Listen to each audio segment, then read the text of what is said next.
live while we're having this convo and Yeah, finishing up. So that's fine. just at least we're on. So. But I'm moving into Yeah. a house, Oh, Oh, really? nice. which is the Okay. really exciting thing. Yeah, it's a 3-bedroom That's house. awesome. No So, way. That's awesome, dude. Yeah. Dude. That's gonna be So so cool. it's gonna be sick. There'll be yard space. There will be Garage. a garage. Nice. There will be my own bathroom, which is cool. Haven't had that Is before. your roommate also going to be moving as well, or is he going to stay? Your roommate. This guy we don't know. Well, I don't want to dox probably him on. Oh on yeah, air. yeah. We Right, are live. right. We are live. Yeah. Probably Hey staying. everybody. Staying and just finding somebody else to replace. I think that's Mm. that's the plan. When are you that makes moving out? sense. Oh, I'm gonna do some social media right here, guys. Hold on, let me do this in the Oh, frame. do there it. we go. Yeah, we're live. Oh no! Broom. Oh man, I don't drink beer. Leaves on the mind, guys. I got Leaves on the mind. I didn't make these leaves. Didn't mean to say broom. Probably like mid-May, somewhere in there. That seems reasonable. Yeah.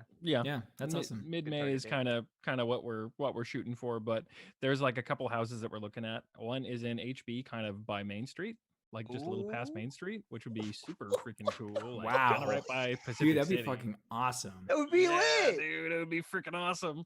And then the other one is in Costa Mesa. It's actually really it's like kind of by OCC, like a little Oh, yeah. past OCC. Oh, is it by that old neighborhood, like the one at the end of Adams Street? Kind of. It's off a street called Mendoza. Yeah. So it's like yeah. That's you literally probably the know. same. That's actually the same neighborhood. Yeah. So that's the other one we're looking at. That one's like, it's crazy how cheap houses are to rent right now. I didn't know. I mean, cheap for California, obviously, but Right. it's like I would. 2650, Yeah, that sounds for a that sounds about- three-bedroom. But 3 bedrooms though, that's pretty good for 2650 for a three. Yeah, it's like that's actually a little bit less than what I pay now. You Yeah. know, so it's pretty good. So I mean, I'm excited about it. Having the house space, like is going to be cool, and the larger kitchen and all that stuff is it's pretty awesome. Yeah, that's awesome, man. Yeah, I like having a bigger kitchen. So I don't know what it is about kitchens, but big kitchens. Big. Nice. You know what it is? When you have people over, everybody ends up in the kitchen somehow. You have all this fucking That's seating true. space. You have all this seating everywhere in your apartment, but then like people come over and you're all just standing in the fucking kitchen drinking beers, and you're like, Yeah, It's like the I have best a place living to room. stand. It's the best place to stand and It all is. look at each other. Like it's hard to stand when there's a couch right there and a TV right there. But if I there's can't just tell you how many it's- times I've been standing in my kitchen talking to people and being like, why the fuck are we in the kitchen?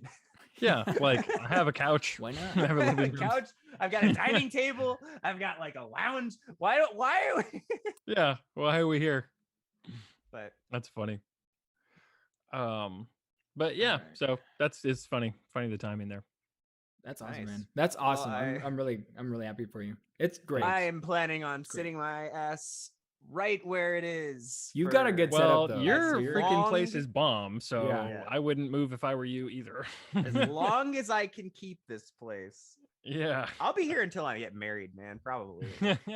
It's Why a good not? place though. Why there's, not? like, Yeah. I mean, that's why I'm still in Abelia because I like the complex. Like I didn't save a whole lot of. I only saved $50 staying here. But Oh. no, So it actually you pay less now in rent. oh, no, I mean in like fees and stuff like that. Sorry. Oh, okay. I was yeah, gonna my say, my rent I is was like, like, damn, that seems like a no. like that's a no-brainer. my rent right now is like $970. So It was like Okay. 500, wasn't it? it was $1505. 14 So it's yeah, about 15. 500. So you're paying 503 or 501.25 or something like that. Sure. Math, Dude, you know. what's up with these bags in my? Well, I'm gonna grab Been some asking more myself that soda. for 15 years. It's okay, Jerry. Oh, You'll grow out of it. Just wait till you Am hit I- puberty. Am I? I feel like I'm on the wrong schedule with you guys because every time you're drinking beer, I'm drinking water, and then you guys are drinking soda, and I've got a fucking firewalker here. Oh well, Fire. I was gonna go on a beer run, but I am fucking exhausted from moving my entire life today. So I'm Oh, gonna damn. go. Oh, you and moved get some- today. Yeah, I actually took the day off and moved today. Oh shit. Yeah. Jesus. All right. From like 9:30 this morning. Yep. All right, rock go get a and soda, Yeah. and we will I'll kick be this right back. thing off. Mm-hmm. I don't have any drink to speak of. I don't think there's anything in my fridge. See, this is My what I'm saying trusty old though. mini Like, fridge. I grabbed a beer at like 5 o'clock because I was like getting ready for In the preparation. podcast. I was like, man, I better. Well, I'm on. Okay, so I'm doing the keto thing. I know everyone's doing it. It's a huge fad, but I'm doing it too, and it's working. Goodness. I don't know if Yeah. you noticed. I don't know if you noticed, Ben, but there's a jawline here. Oh, look at that, man. Look I at don't know if you go. did you know that I had a jawline? Because I actually didn't know that. I did know that you had a jawline, but Look it's at always that been obstructed jawline. by this flavor saver you've But got. yeah, there it exists, and there it is. That's So awesome, man. pretty crazy. Well, stand up, do a twirl for the camera. Oh yeah, okay, all right. I'll go check my beer while I'm standing up and doing this. If I have anything. Okay, cool. Meanwhile, I will. Whoa! Whoa! I'm not even sucking it in, dude. Shit, Jeremy! I'm not even sucking it in. This is the real You look deal, man. so I don't know if you can see, good! but there's You actually look I'm gonna just so flash the good! audience Show right now, show real quick. Damon. Show But Damon. I don't know if you What? can Look tell, at- but Whoa! Do you see Whoa! this? Wait! You? Oh my God! Isn't Dude, that crazy? How'd you do that? Oh my God! I haven't seen you in And see that so jawline? long, dude. that's a jawline. Oh my God! It was Okay, hidden under for layers the of people blubber. that are Holy watching, shit. we are celebrating Jeremy's glow up right now. Yeah. Damn, dude, how much weight Yeah, have you okay. lost? Okay, let's see. Are there any abs popping out? Let's find out. Oh, Oh, but the Batman tattoo. But yeah, oh dude. shit. Damn, It's Man. It's coming in. Slowly. That's There it amazing, is. The dude. little, Dude. little beginnings. Wait, Little beginnings of abs. I don't how think much can weight have you hear us. lost? What was that? How much Sorry, weight I have you forget my lost? headphones on. Oh, yeah. How What'd you much say? weight have you lost? In the last year and a half, I've lost 70 pounds. Damn. That's Wow, good for you, fucking dude. Crazy, dude. Yeah, dude. Good It's for been you, wild. man. Let me go check my fridge real quick. I don't think I have Alright. anything though. Okay. That's Damn, dude. crazy. Yeah, Jeremy looks better than you. It's true. We'll see after today. I thought you were going to like your main fridge. Just goes I to did not the- expect him to have a fridge just right behind him. I was expecting you to walk off frame, not into the back of your room. No, you see that thing that says futile attempt? Hey, that's nice. my it's my Oh, mini hey. fridge. Futile attempt. Is that like a band or something? Yeah, It was. It would have been know. a really good bund. I can't talk. I'm already over it, dude. Ugh. I'm just gonna drink the old fashioned water. But yeah, dude, Good for 70 you, man. pounds in like the last year and a half. That's crazy, awesome. dude. Freaking That's so crazy. cool. How does it feel? It feels wild, man. Like I didn't know exactly how much weight I was losing. I mean, I've lost it. I haven't been on keto this whole time, Mhm. but I did in the last year and a half or so. Just stop eating like a complete fatty.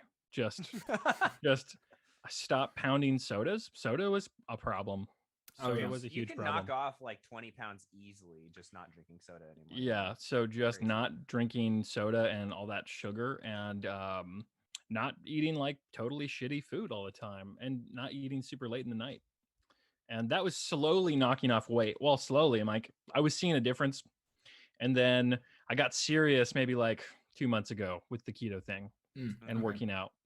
And then in the last 2 months, I've seen another huge drop in weight. That's So awesome. Dude. I believe I was like 250 something. So I don't know if it's exactly So now you're below 100 then, right? below Definitely dude, not I'm, below Or, sorry, 100. below 200. Yeah. Sorry, 200. I was 250 something, I think, like high 240s, early 250s, and now I think today I'm 184 Damn. or something like that. You're Shit, dude. So dude, I'm 174. yeah, like I'm in We're our striking size, distance Wow. of Dane in weight. You are within. You can beat the shit out of me. I'm You can strike me. 164 currently. I lost. I Nice. was 170, but I lost a lot of muscle mass with COVID. I'm trying to get back. Oh, Mm. yeah. But or I'm not. We're not supposed to say that. It's the Backstreet Oh Boys. shoot, yes. we're gonna get taken right off. We're gonna this get bitch. the demonetized. Backstreet No. Boys reunion tour. Is that what we're calling it? That's it's Speaking of it's a Backstreet YouTube meme. Boys, we watched a movie.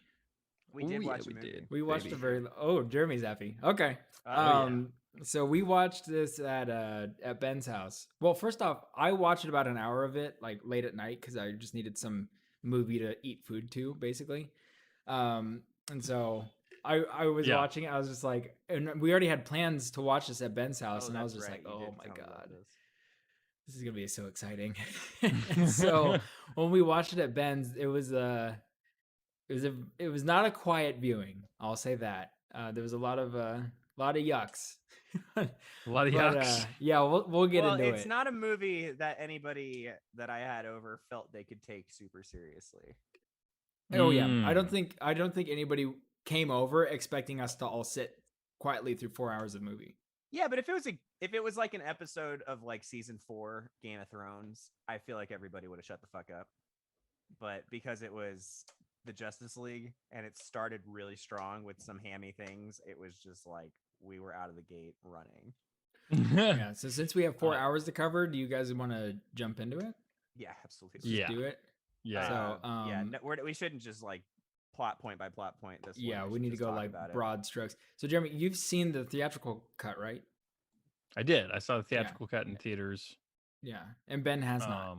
I think I've not seen it. This, I rewatched it a while ago. I rewatched the theatrical cut, and I also rewatched Batman v Superman in preparation for the Snyder cut. Okay. Um, I've yeah. seen neither of those films.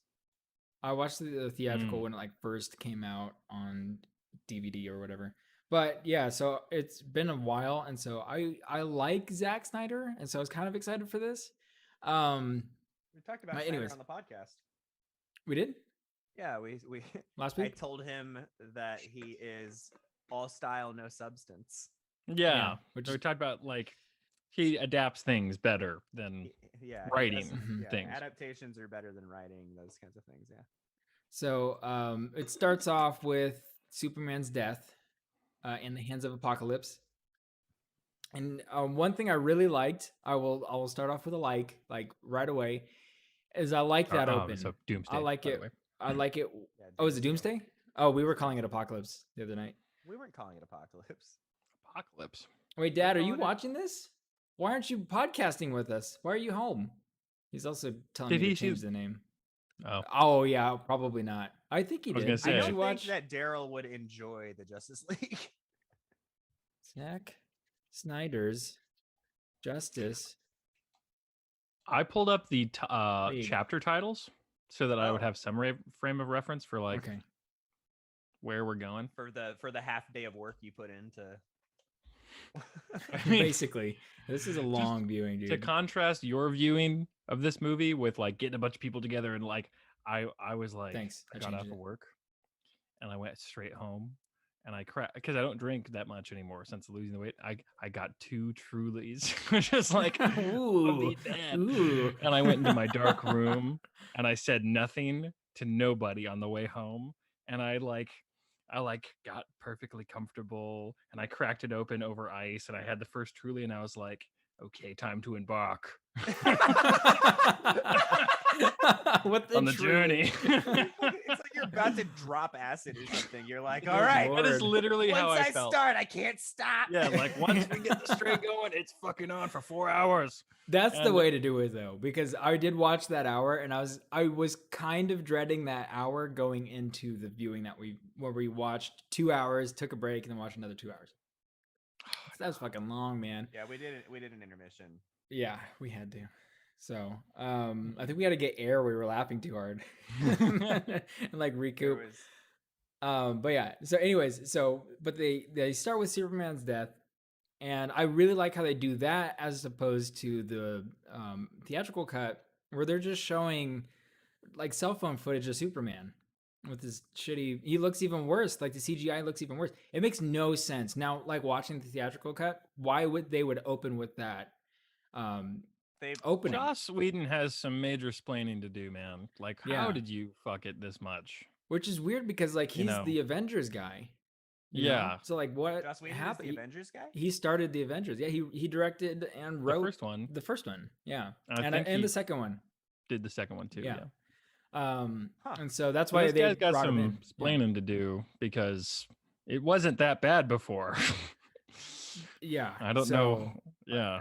I don't know what happened, but like it also sets up like who's gonna be in it, who the major players are, right? Because you see the screen and it's going through the Pythagorean theorem. What's that place called where the Amazons? The mascara. Themyscira. There we go. Pythagorean theorem. Yeah, I was close. It's in Greece. It's Greek. And did you see Batman v Superman, Dana? No. Okay. So that scene is the ending of Batman v Superman. It's a recap. Right. Oh, The- that's from that Scream That's where it shows The everybody. yeah, that whole thing is showing you the ending of Dawn of Justice.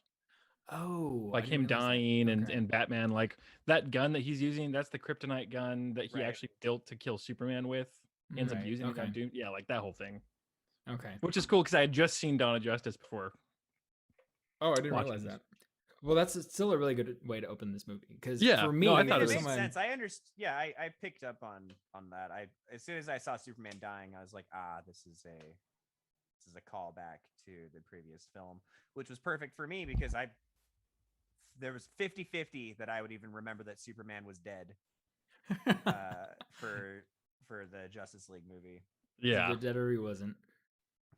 But I thought that was cool because it reintroduces everybody, all the major players. It shows the Atlanteans, the Amazons, and then the humans with Victor Stone, who's a cyborg, which is Right. so much better. Instead of having him just come in out of nowhere, we actually have a reason for him being in the movie Yeah. and why he has a fucking mother box. So Yeah, there's it was, a lot of it stuff that they was. cut out. I thought it was fine. I was like, oh yeah, okay, this guy's gonna be in the movie, and he's got some weird shit in his closet. All right, next, what do we got? And then we go to that. I think the immediate next scene is the Coliseum scene in Themyscira, right? When they're protecting the box. Isn't that the next? I- That's like the Is next it? bit. Oh, I think It's pretty so. close. Oh, I think that's the next. Because the 'Cause it Scream starts activates moving. some other boxes. yes, and then we get a much better version of the fight scene in Themyscira. Yes. It's so yes. funny because we looking at got a this really from- shitty half-assed version of it in the theatrical. Yeah, it's In it's this so version, much better. I mean, the fight scene was kind of cool. But there was definitely a knee-jerk reaction immediately when it was a room full of the strongest women on the planet staring at a box. And then Yeah. it moves, and they're like, "Oh!" I did like that because I was just like what? What's I happening? mean, I understand the severity of the situation now, having seen the movie. But in the So, moment, In the moment, of the I thought the same stupidest thing. things I I was ever like, thought I'd seen. what are they doing? They're just staring at this thing. They rotate out the guard to watch this cube. And then it doesn't make all that much sense. And then when you get the flashback later on, you're like, oh, they were doing it right. It was they were the yeah. ones taking it the most seriously. Yeah. They're, Yes, like putting they in have an this actual fucking. army guarding this Mhm. box. You Yeah. know, they have weapons trained on it. They know some bad shit is Mhm. coming out of it. It was fucking Something bad. They don't know what. Yeah. God, And The then, one lady's like, I'm gonna touch it. It's moving. I'm gonna touch it. it's moving, it's jiving and juving. And Yeah. so and then Steppenwolf comes in and basically fucks shit up. He looks so much Steppenwolf better. looks He looks really so good. good. He looks looks really- so as cool. a villain, I was like, yeah, that guy looks good. And then Yeah. I actually looked this up because people were like shocked at how much better he looked. And I was like, could it really be that much better? And I looked it up. And oh my God, it's like they literally wanted people to laugh at this movie with You know what the it Joss reminds me Whedon of? version. I can't Like- believe how bad he looks. Yeah. Like The this. side by side's crazy. Hold on, I'm gonna bring up a picture. So Oh, you have, yeah. yeah, I saw this picture right here. I don't you guys won't be able to see it. Here, we'll do a little something here, okay? We'll do share screen. Oh, you're gonna share your screen? I'll do this So one. special Look at little this. something. Look what's happening. Okay, so this, right? You guys can see Oh this. God. Look at that Jeez. So crap. this is Idiot. this this reminds me of Liam Neeson. It looks like Liam Neeson wearing like a hammerhead shark helmet. And I thought it was the craziest shit when they did the side by side. They does look used like this picture, Liam and I was Neeson. like, "Oh my god, that looks like Liam Neeson!" And now I can't unsee that. It's terrible. Yeah, it's not Oh, good. it's bad. It's really not Joss, what were you thinking, dude? good. I know. I don't know what's going on here. I love what they do with the armor for him too. Like it's kind of like emotive in a way. I mean, there's that scene where he's like riddled with arrows, and just he's about kinda to start the shits next them all fight, out. and he just like flexes and they all snap. Like that was They all cool. snap? That was- So that was really badass. cool. Mhm. No, Man, I just was gotta actually, say, yeah. his armor was cool. Like the whole thing was cool. It made sense too that like, so I look at that Joss Whedon picture and I'm like, that's just like a decorative helmet. He's got a normal shaped head. but like the Steppenwolf in the comics and the one in the movie, he's got weird shit The coming out of horns. his head. He's got Mhm. horns, The horns are like a like hammerhead shark. yeah. And it was very obvious that he had those horns even before the scenes where he kind of like takes off his helmet, quote unquote. Yeah. Nice jerk. Is that a fetal attempt water bottle as well? Yeah. Nice. But yeah, he looked cool. I do question the logic of having the the walls closed down only Dude. for the entire fucking Coliseum to fall into the ocean. I had a huge problem with that. Because We gotta close the walls so that we can throw this whole thing into the water. there's also a thing too. Before we get to that, there is a great part where he's like, "I will feed on your fear" or whatever he says, Mhm. and then Queen or the leader of whoever's there in the chamber, because the Queen's not there yet. She's like, You will "Fucking find no fear Amazons, show them your fear," and they say, "We Yeah. have no We fear." have no I think fear. that's from 300. Is that from 300? That's like a reworked line from 300. It It feels is a very reworked line. You're right. It feels very familiar. It's a great line. It is a great fucking line, and the way that they use it in this context is really good. But it is definitely from 300. I will. It's very 300-esque. Yeah. I don't know exactly what line, but They probably like swapped two We words have around no or something like fear. that. But it was good. But then they do have that scene where they break all the things to break these doors down, you know, and then the Mhm. things The get sealed freaking- up. Yeah, well, I mean, bodybuilder. it's clearly like the writer was like, we need to make it exciting for her to leave the place. And then some like SFX guy was like, what if we just had the whole place go into the ocean? And then like they never talked. And so nobody was ever like, why Wait a would the second. doors slam shut if the place was just going to go into the ocean? because what if he tries to escape, Ben, before the thing is in the ocean? Then you just left the door open. You know what? So That does what's answer the one of my point other questions, which blowing was the whole place into the ocean if you Oh, leave the that's a good door wide point. open for him to Two- get the hell out of there. That's a good point. two That's a good point. Amazonians were able to hold up that wall for a couple of seconds. You get 6 of them, they could easily lift that wall up, right? This is also my thought. Like you had 2 of Mhm. them, and the wall like lands on them, and the queen is not out yet, so they're like holding the wall up, and they're like, "Queen, you must escape!" And then they get smushed. But like they held that wall up for like a good maybe 10-15 seconds. I'm thinking there was 30 of those Amazonians inside of that place. You just get a couple of them, like maybe like 10 of them. You can no. lift those fucking walls, so Hey, not that's very where you're wrong, dude. useful. However, Because- however, Okay. not enough time to organize some people to lift the walls because that That's place is true. going in the ocean. That's true. And I That's know true. this. But also, I don't know if you noticed, those Amazonian chicks are special uber buff, specialized Hammer swinging. Amazonians Yeah. that have the hammers, and they're even more buff and crazy than the regular Amazonian ones, which to me indicates that their whole purpose in life is holding these walls. From the point they were born, it's like, all right, Just he's bigger in than case. average. Okay, think about it You're this gonna way. hold a wall. It's a whole warrior culture, right? So they're like, warriors got of nothing better different to like do?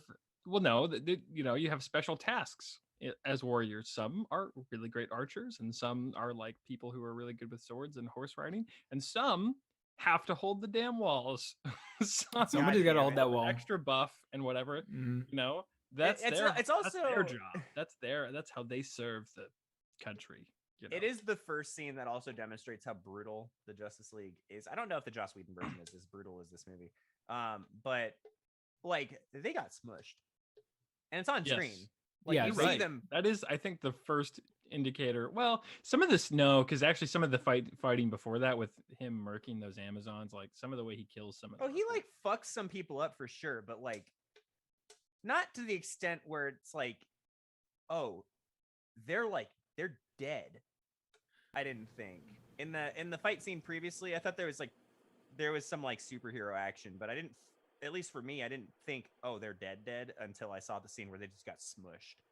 Oh, okay. Yeah. Well, that- even I'll say even compared to the theatrical was tame, dude. Like Mhm. like those Amazonians didn't even get killed that violently in the theatrical cut. Like you can see some like their heads bounce off the rocks and like they're like their bodies fly over the place. Like even that stuff wasn't in the theatrical Oh wow. cut of the movie. It was very, very tame. Yeah. Anyway, but you're right. Yeah, that them getting crushed was brutal for sure. Yeah. Well, you'd think like they roll inside, and then they're like, "Oh no, we're trapped" or something. But no, it's just mush. Yeah.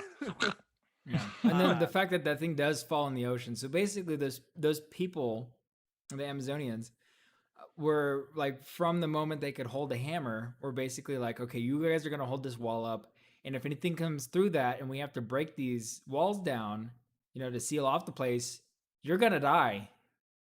Yeah. Which I thought was pretty crazy. So I did like the much more mature tone of that. One thing I did not like during that fight scene was when Steppenwolf goes to touch the mother box and all the Amazonians just dogpile him and just don't use their Well, it's a weapons bit anymore, and they cartoony. all just go like, Yeah. and they only we come had up to to have his the waist. dogpile scene.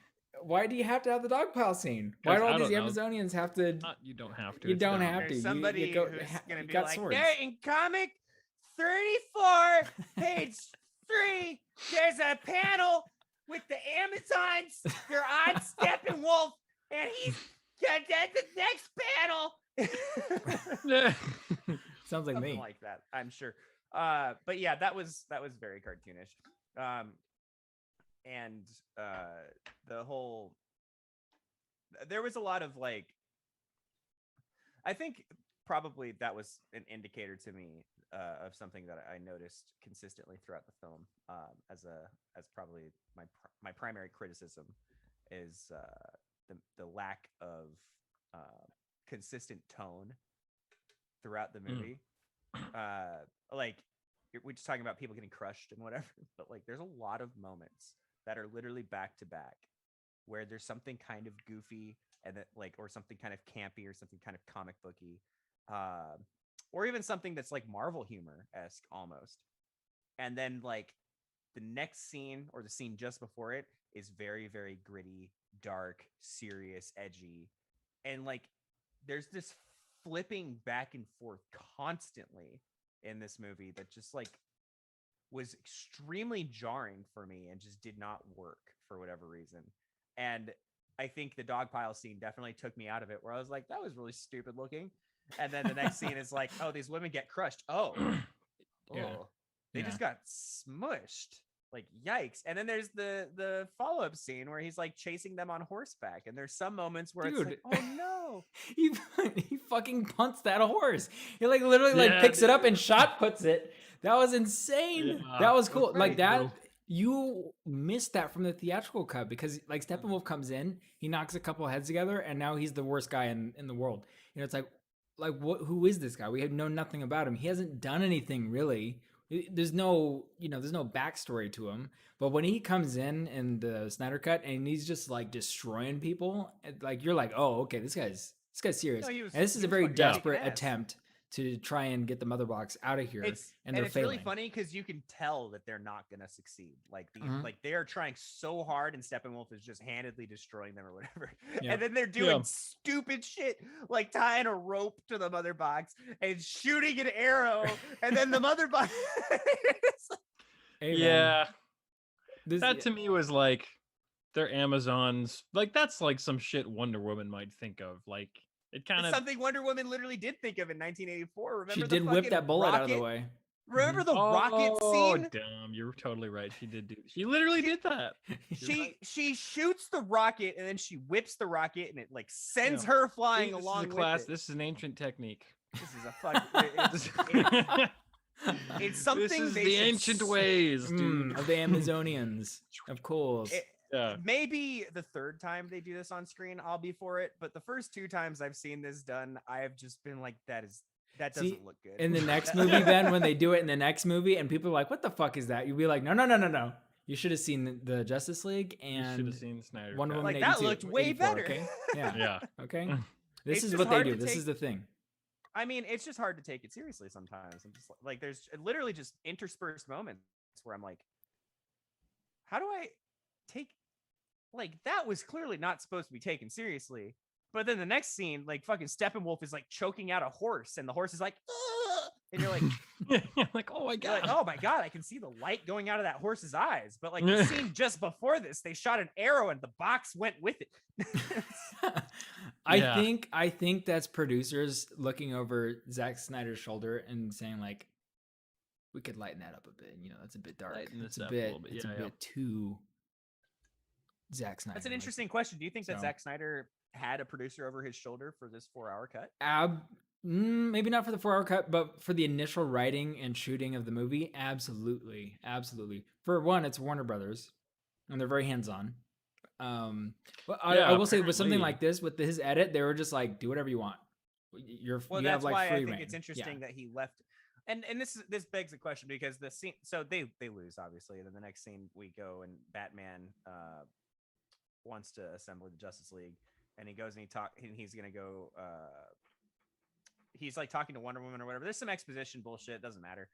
In my opinion, it was fine. He talks to Wonder Woman. They're like, we need to assemble people because I had a nightmare one time about how there's like a bad guy coming, and Superman proved it. Now he's dead. Now we have no way to defend Earth. I feel like that was the gist of the exposition that we get in the next scene. But Is that the next? Okay, because I wish I had like a little like thing, because Hold on, let me bring my Wikipedia there's a lot. up. But regardless, they decide to go look for superheroes, and Batman is going to go and find Aquaman. And he like hikes over these mountains and whatever. It's actually a really cool scene. Like this, see, I love that scene. I was like, oh, he hikes over these mountains, and like he's got like the fucking goat or whatever behind him, and Yeah. then he like goes into the town. And this is actually the part where it really, really stood out to me that the tone was not going to be consistent in the movie, because I was so sold on Batman talking to Aquaman, not realizing it was Aquaman.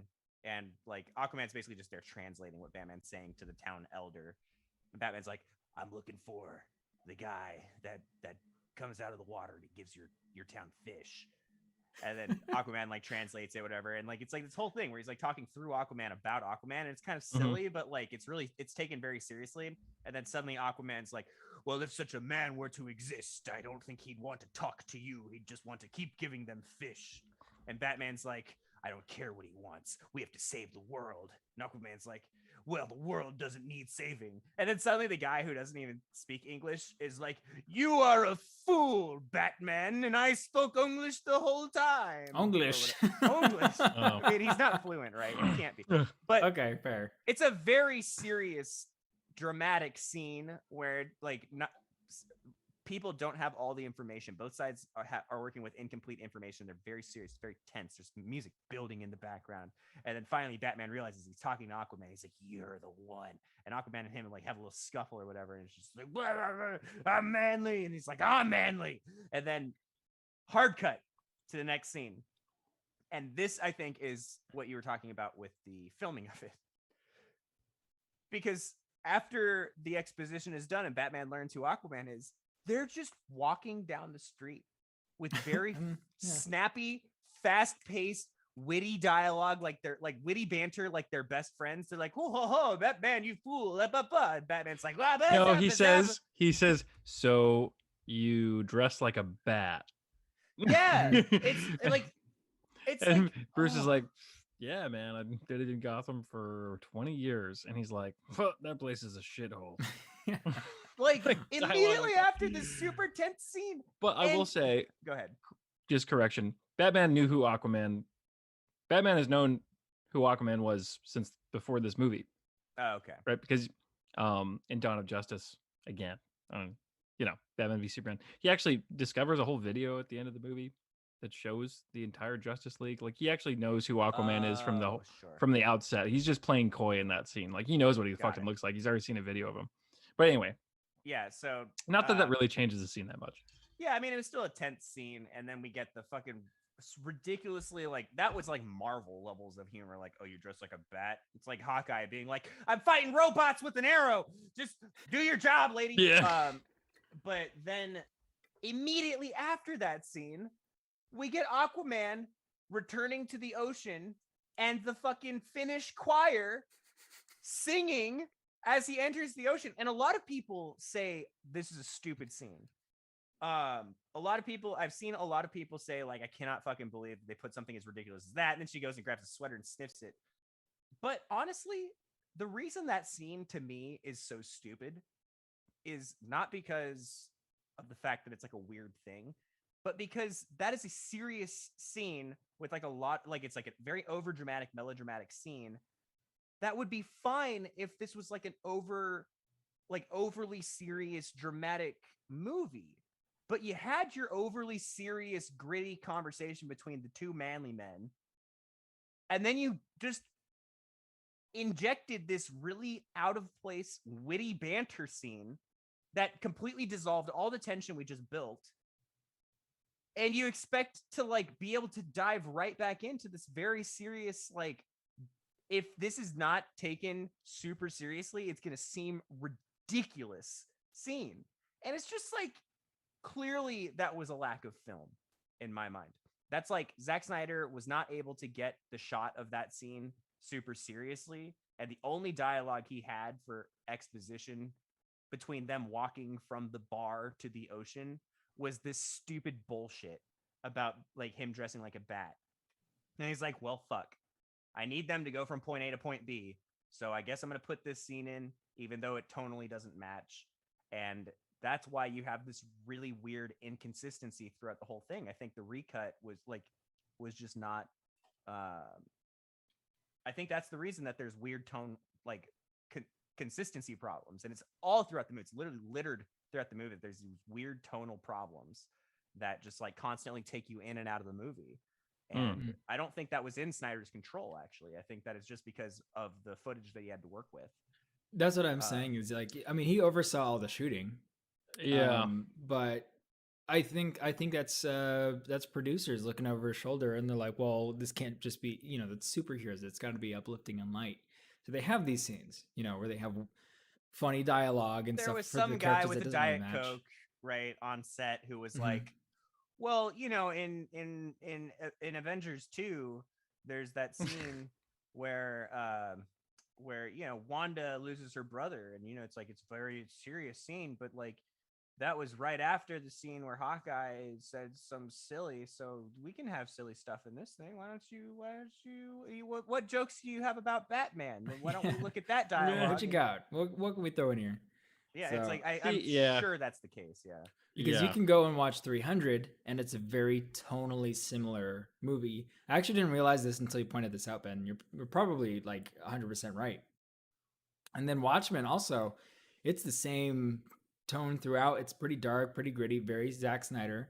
Right. And so those movies feel more cohesive, as opposed to something like And those Justice movies are League. rated R. Mm. Those movies are rated R. So like there's and that's kind of his playground is rated R. Yeah, like there's no there's no like PC police on his back, like, hey, this is a PG-13 movie, tone it down here, lighten it up there. When it's an R-rated film, who cares? Yeah, you can darken it up as much as you want. But when you're still trying to operate within the guidelines of a PG-13 movie, I think that stuff probably is bound to happen, I guess. Yeah, because but it's funny. Oh, sorry, go ahead. Oh, I was just gonna say, even like watching the rest of the movie, there's some pretty fucked up things that happen to characters. Very, very strong, yeah. Like we're getting to it, but there's that scene where Steppenwolf takes the mother box from the Atlanteans, and Mira is pulling the water out of him, and then the blood, and she's literally like blood bending like the blood out of him. And I was watching that, I was like, oh, really that's gross. Cool. Yeah, that was really cool, dude. but it was like unsettling, and it's like, wow, you don't expect it for a movie like this, and so. Well, that's the whole problem, is that I feel like I should expect that for a movie like this, based off of what Zack Snyder clearly was trying to do and what he wants to do. Right. It's like, and the thing is, I think honestly, for as much shit as I gave Zack Snyder on the last podcast, I think he's totally right.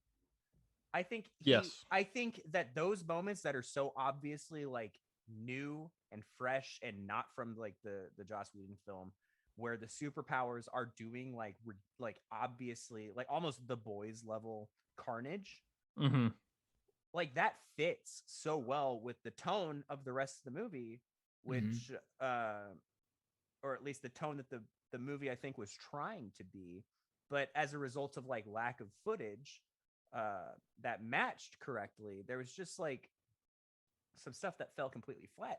I mean, for God's sakes, Wonder Woman's weird lamenting noise that played every single time she was on screen.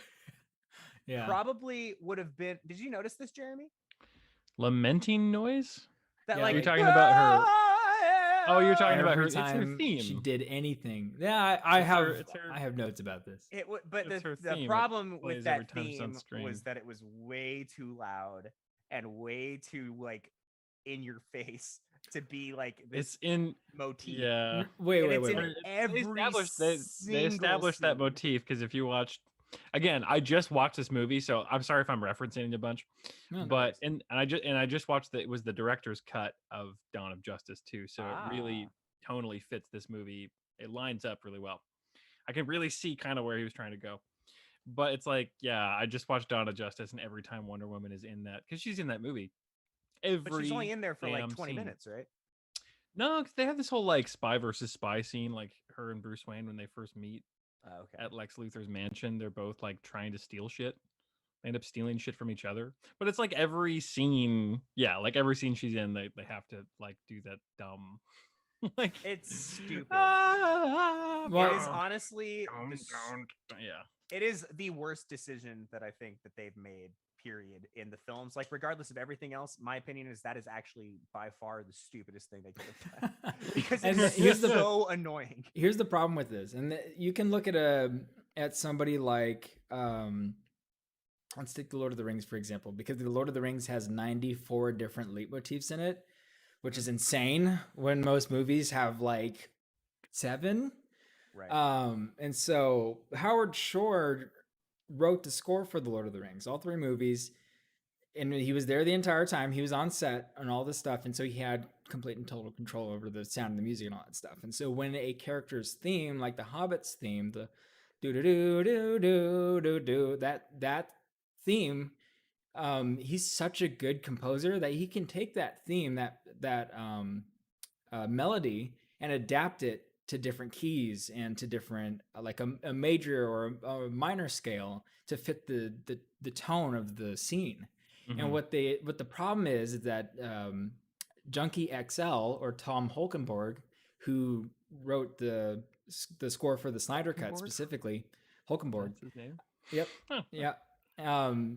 See, he didn't do that. They have that one thing where that woman's chanting and that's it. And they just like copy paste in the edit room, where he should have gone back and changed it up. And so when she comes in for the action scenes, it should have been a cool, like drum heavy, a string heavy, like same melody, but a different style, because you're like, okay, I know Wonder Woman's motif. I know what it is.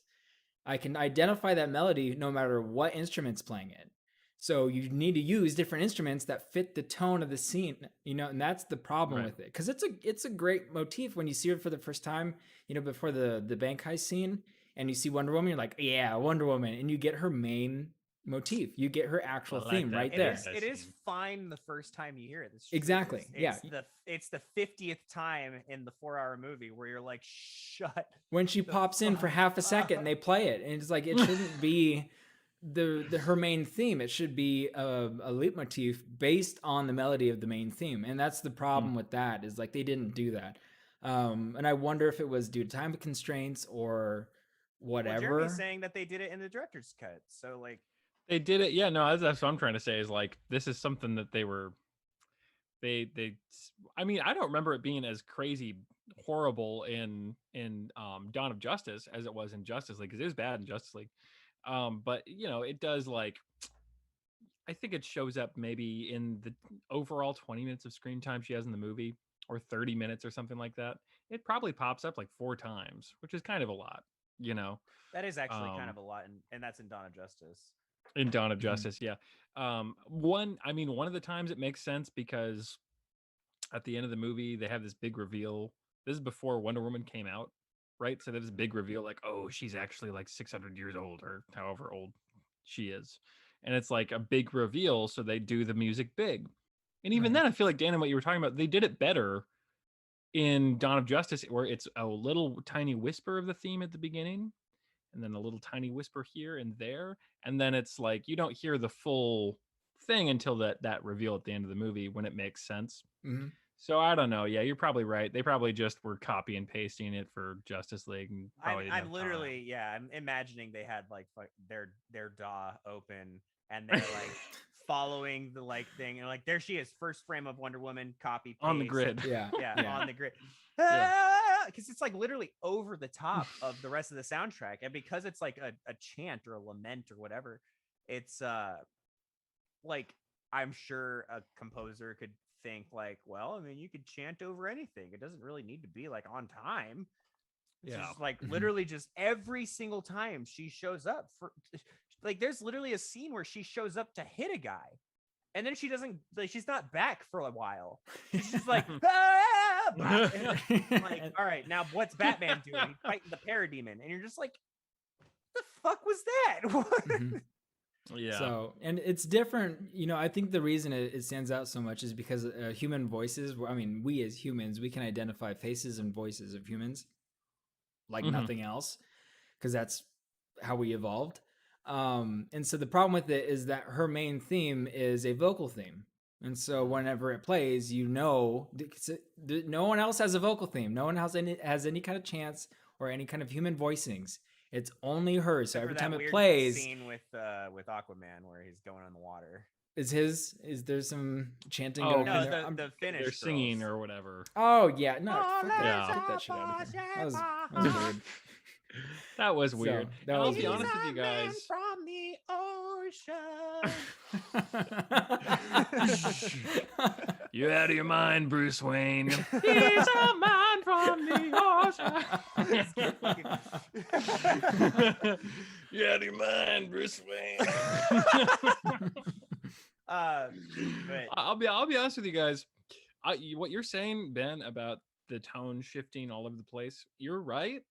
But man, when I watched this movie, I did not even fucking notice or care. I was so into it. Guys, I'm a fanboy. When I think like I was deaf to a lot of what you're probably right. This movie probably is not nearly as good as I enjoyed it to be. It's probably better than it should have been for me. But I think because I'm a fanboy, I really overlooked it. Like just any scene that I got where I could have Aquaman and Batman talking, even if it was stupid, like right. like, oh, you dress like a bat. Like I was just eating that shit up. I thought it was so awesome. That Batman and Aquaman were talking on that we're screen. just chatting. They're talking about Gotham City and all that. But no, And you're you're right. like, yeah, Gotham is a shithole. It's like, yeah, you've heard of Gotham. But no, yeah, you're right. But I mean, I still want to say I actually really like this movie. Not insanely, but I think probably because I'm comparing it to the theatrical cut. The differences are so vast. It's like you can't help but Is like it this just- movie after having seen the theatrical. You're just like, oh my god, this is such a better movie. It's Yeah. like when that dude recut the first or the prequel movies, the Star Wars movies, and he recut them to be one movie, and just cut all the extra shit out. And it was actually really good because there's a lot of good ideas in the prequels. Right. It's kind of like that, except the opposite. It's like we needed all that exposition and stuff. But Right, I do have right. I have Same effect. gripes. I have gripes. I think Hit us. very, very importantly is if you have a 4-hour movie or any kind of like, especially like a team up movie or anything, you have to have every plot point has to matter for the entire plot of the movie. And there's a very big one in the beginning of the movie, and it's when they introduce Wonder Woman. Those bad guys should have been connected to Steppenwolf because that scene is a waste of time. It's not only is it a waste of time, but it's something that they consistently do with Wonder Woman. They did the exact same thing in 1984, except they did it correct according to what you're saying, because that guy was stealing the rock that then turned out to be the thing that Pedro Pascal became.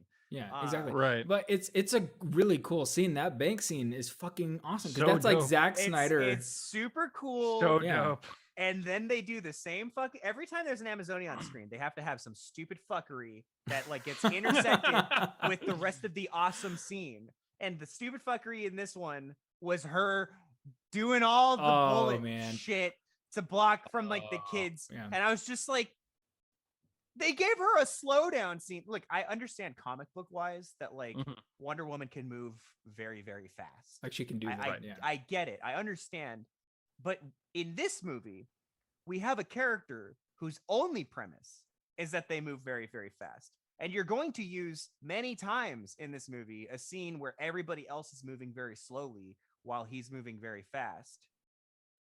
So don't do that same thing with another character whose main skill is not being fast, because it undercuts the fact that that's the only thing that Barry Allen can do. When you have a Okay. scene where everything is slow for Wonder Woman, she's blocking all the bullets or whatever, and then the next scene is Barry Allen fucking ripping out of his shoes to go save the girl from getting hit. Like, that was a cool Yeah. scene. Yeah, Both yeah, but scenes were cool, Flash but it doesn't just have the cool wristicuff things. right. So, And the how about Flash that? also isn't an Amazonian who has like some off-screen chorus chanting for him. So don't take away the thing that makes his scenes cool and give it to fucking Wonder Woman. That's Made true. no sense. Yeah. Yeah. She should have just run up and punched the guy. I mean, like, Jesus. Yeah, you're totally right. I will say this though, it was even worse in the theatrical cut though, because in the theatrical Really? cut, Mhm. when he unloads the machine gun, it's just this weird blurry thing where she just goes, and then it's just done. And this one, there was in the theatrical cut, there was no slow mo. Interesting. There was no slow mo shots of her like reaching out really far to like, you Yeah. know, because in those this one, were cool. I like when she I blocks the liked first it. few. You know. Yeah, Those were like really you know, cool. in this one, you know, the bullets are coming at her slow, and she's like, getting that one, got that one, and that one's like kind of far, and she's got to like reach out to block that one, and it kind of puts you in the for me anyway, it kind of gives the context when it does speed back up, and then she is blocking like all the bullets at the same time. Then it kind of makes you feel like, oh, you saw it from her perspective, and now you're seeing it in real time again, Right. and that was cool, and that wasn't in the theatrical one. It was really bad. I agree with what you're saying. Like that was kind of, And I guess they used that too much. They used it too No- soon. knowing that, I mean, I just think that just from a director's standpoint, don't give Wonder Woman a scene that is exclusive. That type of scene should be exclusively reserved for the Flash. And instead, like, just give Wonder Woman some Wonder Woman way to defeat the bad guy, something that's cool that Wonder Woman does, not something cool that the Flash typically does. I mean, I think that's the biggest problem. She could have lassoed him. She could have lassoed Coulda him. lassoed She him, could have but I used the think the thing- lasso to like knock the gun out of his hand. She could have like blocked bullets like as she was running up to him, and it wouldn't look as awkward. I mean, there's like a couple different ways I could think to block the scene where it would be more Wonder Woman-esque and less Flash-esque. But more importantly, having not seen the Joss Whedon version, I recognize that it was a better variation probably from Mhm. what was in the Joss Whedon version, but it was also just a stupid idea. Like, oh, she's like gonna go fucking block bullets because this terrorist is like fucking spraying down like the crowd. I was just like, this is just maybe what this is a actually personal. really I thought it was thinking just about kind it of right now? dumb. You know, she actually has a shield. Later in the movie, you see she has a shield. She Run probably in front should of have them done with some the shield. cool, She does some have cool the sword, Captain too. America shield stuff. Mhm. That actually that would have been way better. And then Yeah. she fucking like hits him with the Better right shield now. or something, and it's almost like Yeah. a wink, wink, nudge, nudge at Captain America. That's what I'm saying. Like she could toss her shield and smack him in the face or something. Like that would be a fun little. Or she could Like toss that, her shield and know? block all the bullets and be just as campy. And then he's like, "Brrr," and he like sees the shield like hit the wall, and he's like, "What the?" And then he looks back over, the camera pans, and Wonder Woman just punches him in the fucking face. There, you Very know cool. what?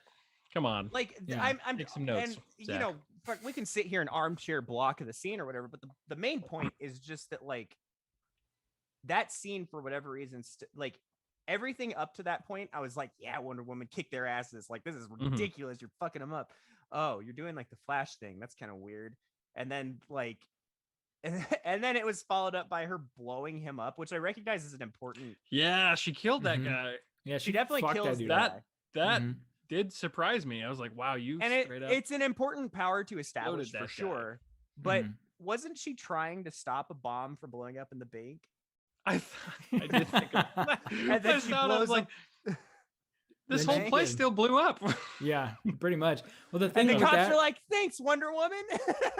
so I was so ready for that to be connected to the rest of the movie, because like when he undoes the briefcase and he's like, time to go back to the dark ages. It's like, oh shit, this guy like means business.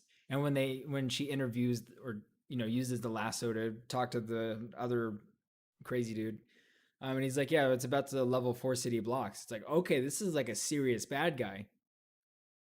Nope, Not he's at all. not connected to No. anything. It's probably something from the comics, but my problem with that scene is like you just connect it like a little bit, just a tiny little bit, Somehow. have some Steppenwolf brainwashed repercussion him. or Yeah. something. Yeah, exactly. He's working for Steppenwolf. He's the human who's been on Earth working for Steppenwolf or something like that. Anything. I think it would have or plot you could wise have been a even much better scene.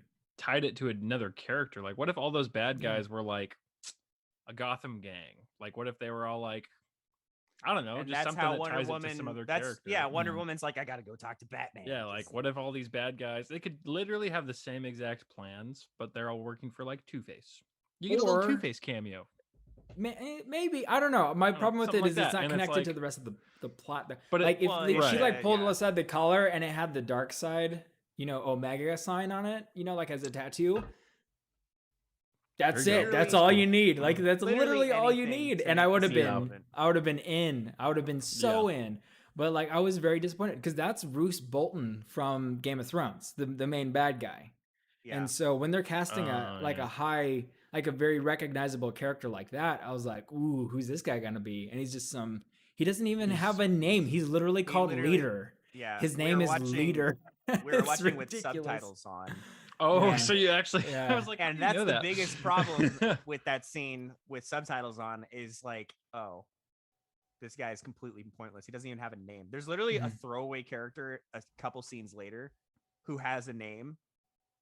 And you're like, that guy gets a name, but the dude that was blowing up the bank didn't And- have a name. Setting Like- humanity back to the Dark Ages. Are you fucking kidding some me? dude. Like, jeez, just Carl the bank bomber. Like literally just Carl the Why Bank would you Bomber. call him Leader? Oh, that's good stuff. Like, come on. But yeah, I mean that was the only problem with that. And then we get the introduction of Barry Allen afterwards. Which none of that was in the theatrical cut. Yep. That was a cool scene. That is I have super no, important stuff for Flash. and I have it's no crazy that qualms with the none way of that it was scene in the went. theatrical cut. I literally have zero criticisms with that scene at all. I thought like him Yeah. being weird and awkward talking to the lady, and then like as soon as he saw the girl in the car, like he like they did the time slowdown scene again, and I was like, "Fuck, they did, man, it'd be so much cooler if like they didn't literally just do this 5 minutes ago with Wonder Woman." And then the fact that his feet explode out of the shoes, Yeah. Mhm. it was cool. I was Yeah. I was like, this is a fucking cool scene. Like this looks cool. Him pushing the glass out of the way. Like I really, really enjoyed that scene. I think it was the best slowdown scene of the entire movie. Yeah, and it established. Apparently I read this that girl that he saves is supposed to be the love interest supposed to be like his girlfriend in the now canceled Flash solo movie. Oh, they canceled that? Or I thought so, or maybe not. I don't think know they- anything about it. Well, yeah, I That don't girl think is that supposed to like. That's how they meet in this movie, and then they're Mhm. supposed to like, be a thing Meet in again, the solo yeah. movie.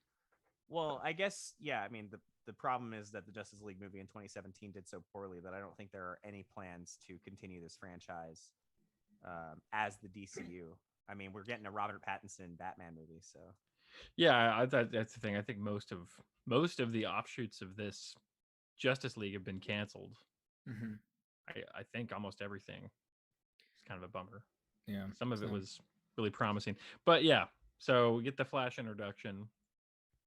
it was good. It was good. I have no problem with that at all.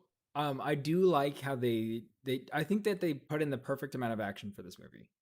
Like it's 4 hours again, like we keep saying. And so having this amount of action in this movie was great because it's like the action was fantastic. And so watching Yeah, these very exposition heavy pieces and like breaking it up with the action was great. I really like that. As bad as the tone cohesion is, it does speak to something as Zack Snyder as an editor that the pacing of this movie is perfectly fine. Yeah, and that's that's true. Yeah, no small for feat. 4 hours. Yeah, that's Mhm. no 6 small feat with a chapters. 4-hour movie. Yeah. I felt no problems with the pacing whatsoever. I didn't feel like things happened too slowly or too quickly throughout the entire movie. Everything felt perfectly paced. Yeah. Which is, I mean, unfortunately, there are other problems with the movie that stand out, but that is definitely not one of them, and that is something that's clearly done on the editing room floor. So, like, good job, Zach. You know how to, your pacing. That was really fucking solid. That's hard to do, man. I 4 can't believe how hours. well they did it.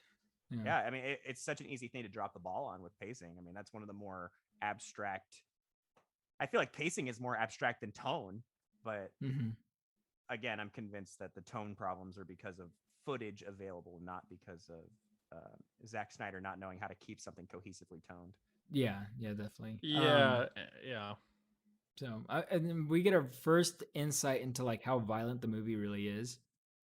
When we get the flashback scene, when they show the Oh. defenders of Earth against Darkseid, Yeah. and Oh, people's shit. hands are getting Yeah. cut off. That dude got The the Green Green Lantern? Lantern got fucking Mos Eisley, dude. They cut Yeah. his hand off, and they showed the Yeah. blood for the first time. And I was like, oh, okay, this is. I That was forgot. a I fun- think the cut technically is rated R, and so it was Is kind of oh, cool. okay, I to- guess it is. Yeah. I think it is because for the amount of Okay. blood that's in that movie, it can't be There's a lot of PG-13. there's a lot of blood that's clearly edited in, and Yeah. you're just like, Yeah. yeah. Like when Darkseid Yeah, gets some cut, good you know, blood. like he gets axed, and he's just pouring blood. And when they pull the axe Mhm. out, there's blood everywhere. And then when they're carrying him back up in the ship, there's blood pouring off of him. I was like, Yeah. oh yeah, okay, there's Zack Snyder. Yeah. Yeah, but that was a cool scene. I really liked all that stuff. With Thor and With the not Thor, Oh yeah, Zeus. Zeus, And yeah, and Ares. and Yeah, the Ares, gods yeah. there. that's right. They actually comped in David Thewlis's face as Ares. I didn't That makes notice sense. this, but since he was Oh, Ares yeah, in yeah. the Wonder Woman movie, they comped in his face as Ares, which I thought was really interesting.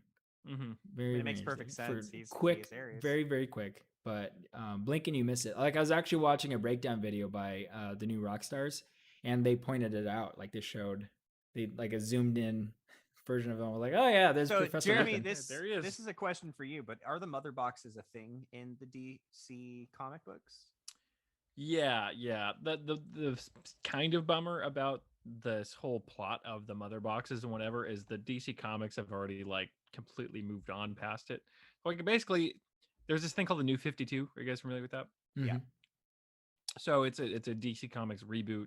It's new lore, new universe that everything was taking place in. They've already moved on from the New 52, but that was a big plot line of the New 52 Justice League storylines was the mother boxes and all that Okay. stuff. Hmm. And so especially around the time that this movie was coming out. So, yeah, the mother boxes are for sure a thing. And there are actually like animated Justice League movies too that also came out around the Okay. same time, and they touch on the same stuff. But Yeah, I that guess is also how they rewrote Cyborg, because Cyborg is never supposed to be made with a mother box. He's that's just a- supposed to be a robot boy, right? Yeah, I mean, he's not supposed to be like this like creation of the mother box. He's supposed to be like made with, tech from Earth. Mhm. But in this one, Earth, if you will. Earth. Thank you, Will Smith. But so I guess one really glaring thing about the mother boxes, and it's good to know that at least it exists within the comic canon, is just that it's like I have to assemble these 3 colored objects as the big bad, and then those 3 colored objects are going to end life as we know it. And it's just like, fuck, really? Slightly different. It actually creates unity. It's- It creates a copy, and everyone becomes parademons. I mean, I get that the Yeah. impact is Yeah. like specifically different, but it's the same fucking thing. We got to get the 3 colored items instead of 5 colored items, and we have to assemble them. And if the bad guys assemble them, then they're gonna do something bad. It's just like, motherfuck, dude. Like, you couldn't find anything else to have the Justice League do. I mean, that's the same exact time frame that Infinity War came out, right? I think it was a couple of years before. Yeah, 27. Wait, Infinity War was like 19, 18. Might have been just a year before. Infinity War was 2017, part one. Oh, okay. Well, Hold this on, is hold on, hold on. 2017 Don't as go me well. on this. So they Don't came go me out on the this. same year. The Pretty same much. superhero movie in both canons came out in the same Ooh, year. Infinity War. There we go. Infinity War.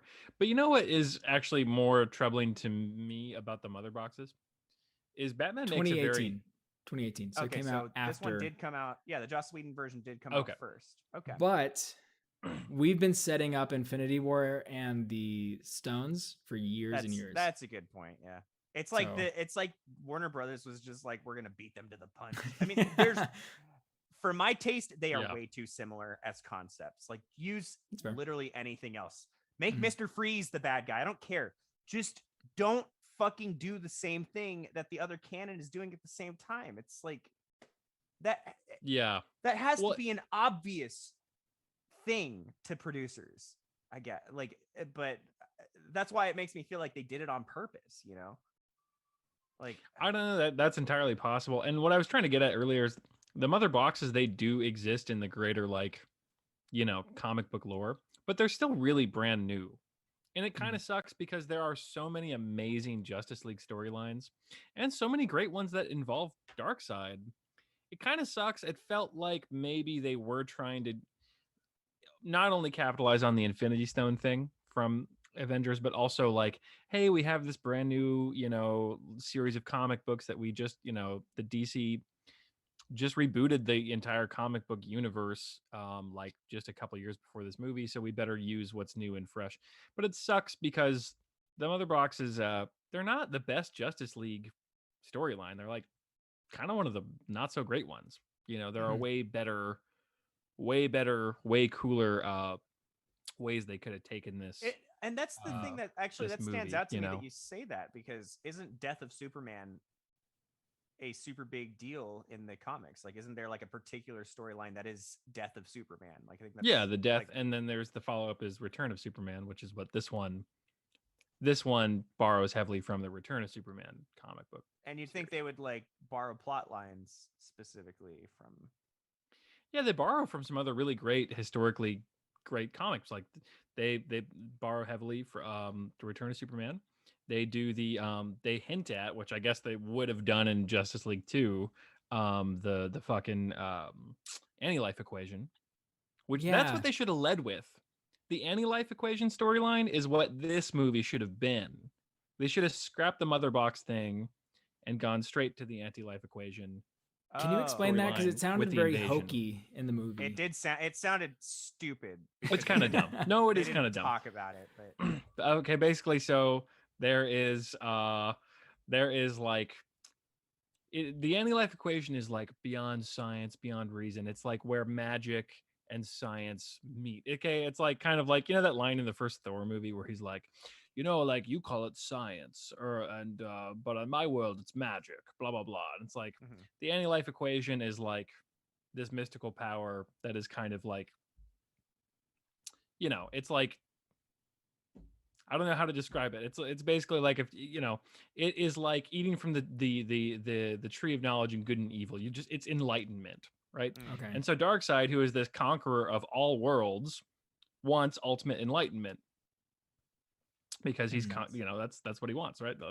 When you conquer as many worlds as Darkseid has, you'd want the ultimate enlightenment of the universe, Right. which is what the anti-life equation is, and it comes with all this power, right? Anyway, so that whole storyline is really cool. Briefly, I'll just say, because there's this invasion. You know how he at the end of the movie, he's like, "We'll do it. We'll use the old ways." Right. Mhm. That is what they should have done this time around. They should have done the whole invasion of Earth thing this time around. I guess you would have had the same problem. It probably would have ended up seeming like the first Avengers. I mean, it Because depends they would on have like, just how been fighting successful hordes they of were. parademons. Okay. So I kind of see maybe why they decided to not go with it, because you're kind of damned if you do, damned if you don't, right? Like Avengers and Justice League, they're just too similar already. So I They're understand that. superhero team up movies. Yeah, so if you it's- did the anti-life thing and you have the whole invasion of Earth, then it's going to look like the first Avengers movie. Yeah, I mean, I guess No. there's like a writing pickle that both universes are in, because if you're gonna have the most powerful defenders of Earth team up together, it has to be a big enough threat to make it worth it, right? Like you're not gonna have 7 people team up against um fucking General Zod, really, you know?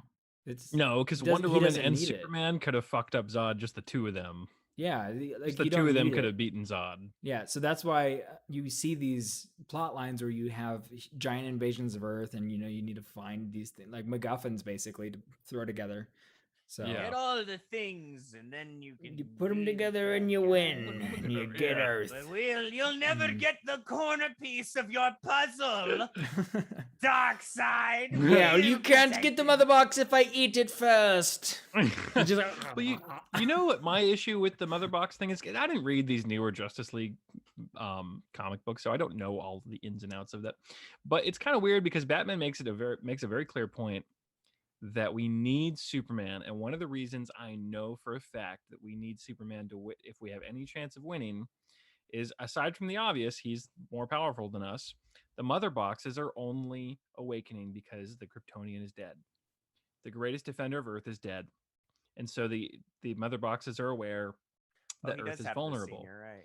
Yeah. So this begs a question, and I like that logic. That actually makes a lot of sense until you realize that Superman is how fucking old? 30 years old, 30-something years old? He's only been on Earth for 30-something years. How long have the Mother Boxes been on Earth? Since way back oh when my Zeus god. fucked up Darkseid. So what were they doing Oh. before Superman landed on Earth only 30 years ago? Well, they were Huh. shaking and scaring Amazonians into going like, Right, they didn't call. They say they only. Wow. Batman says they only started calling and signaling that Earth was vulnerable when yeah, the but Kryptonian was dead. when did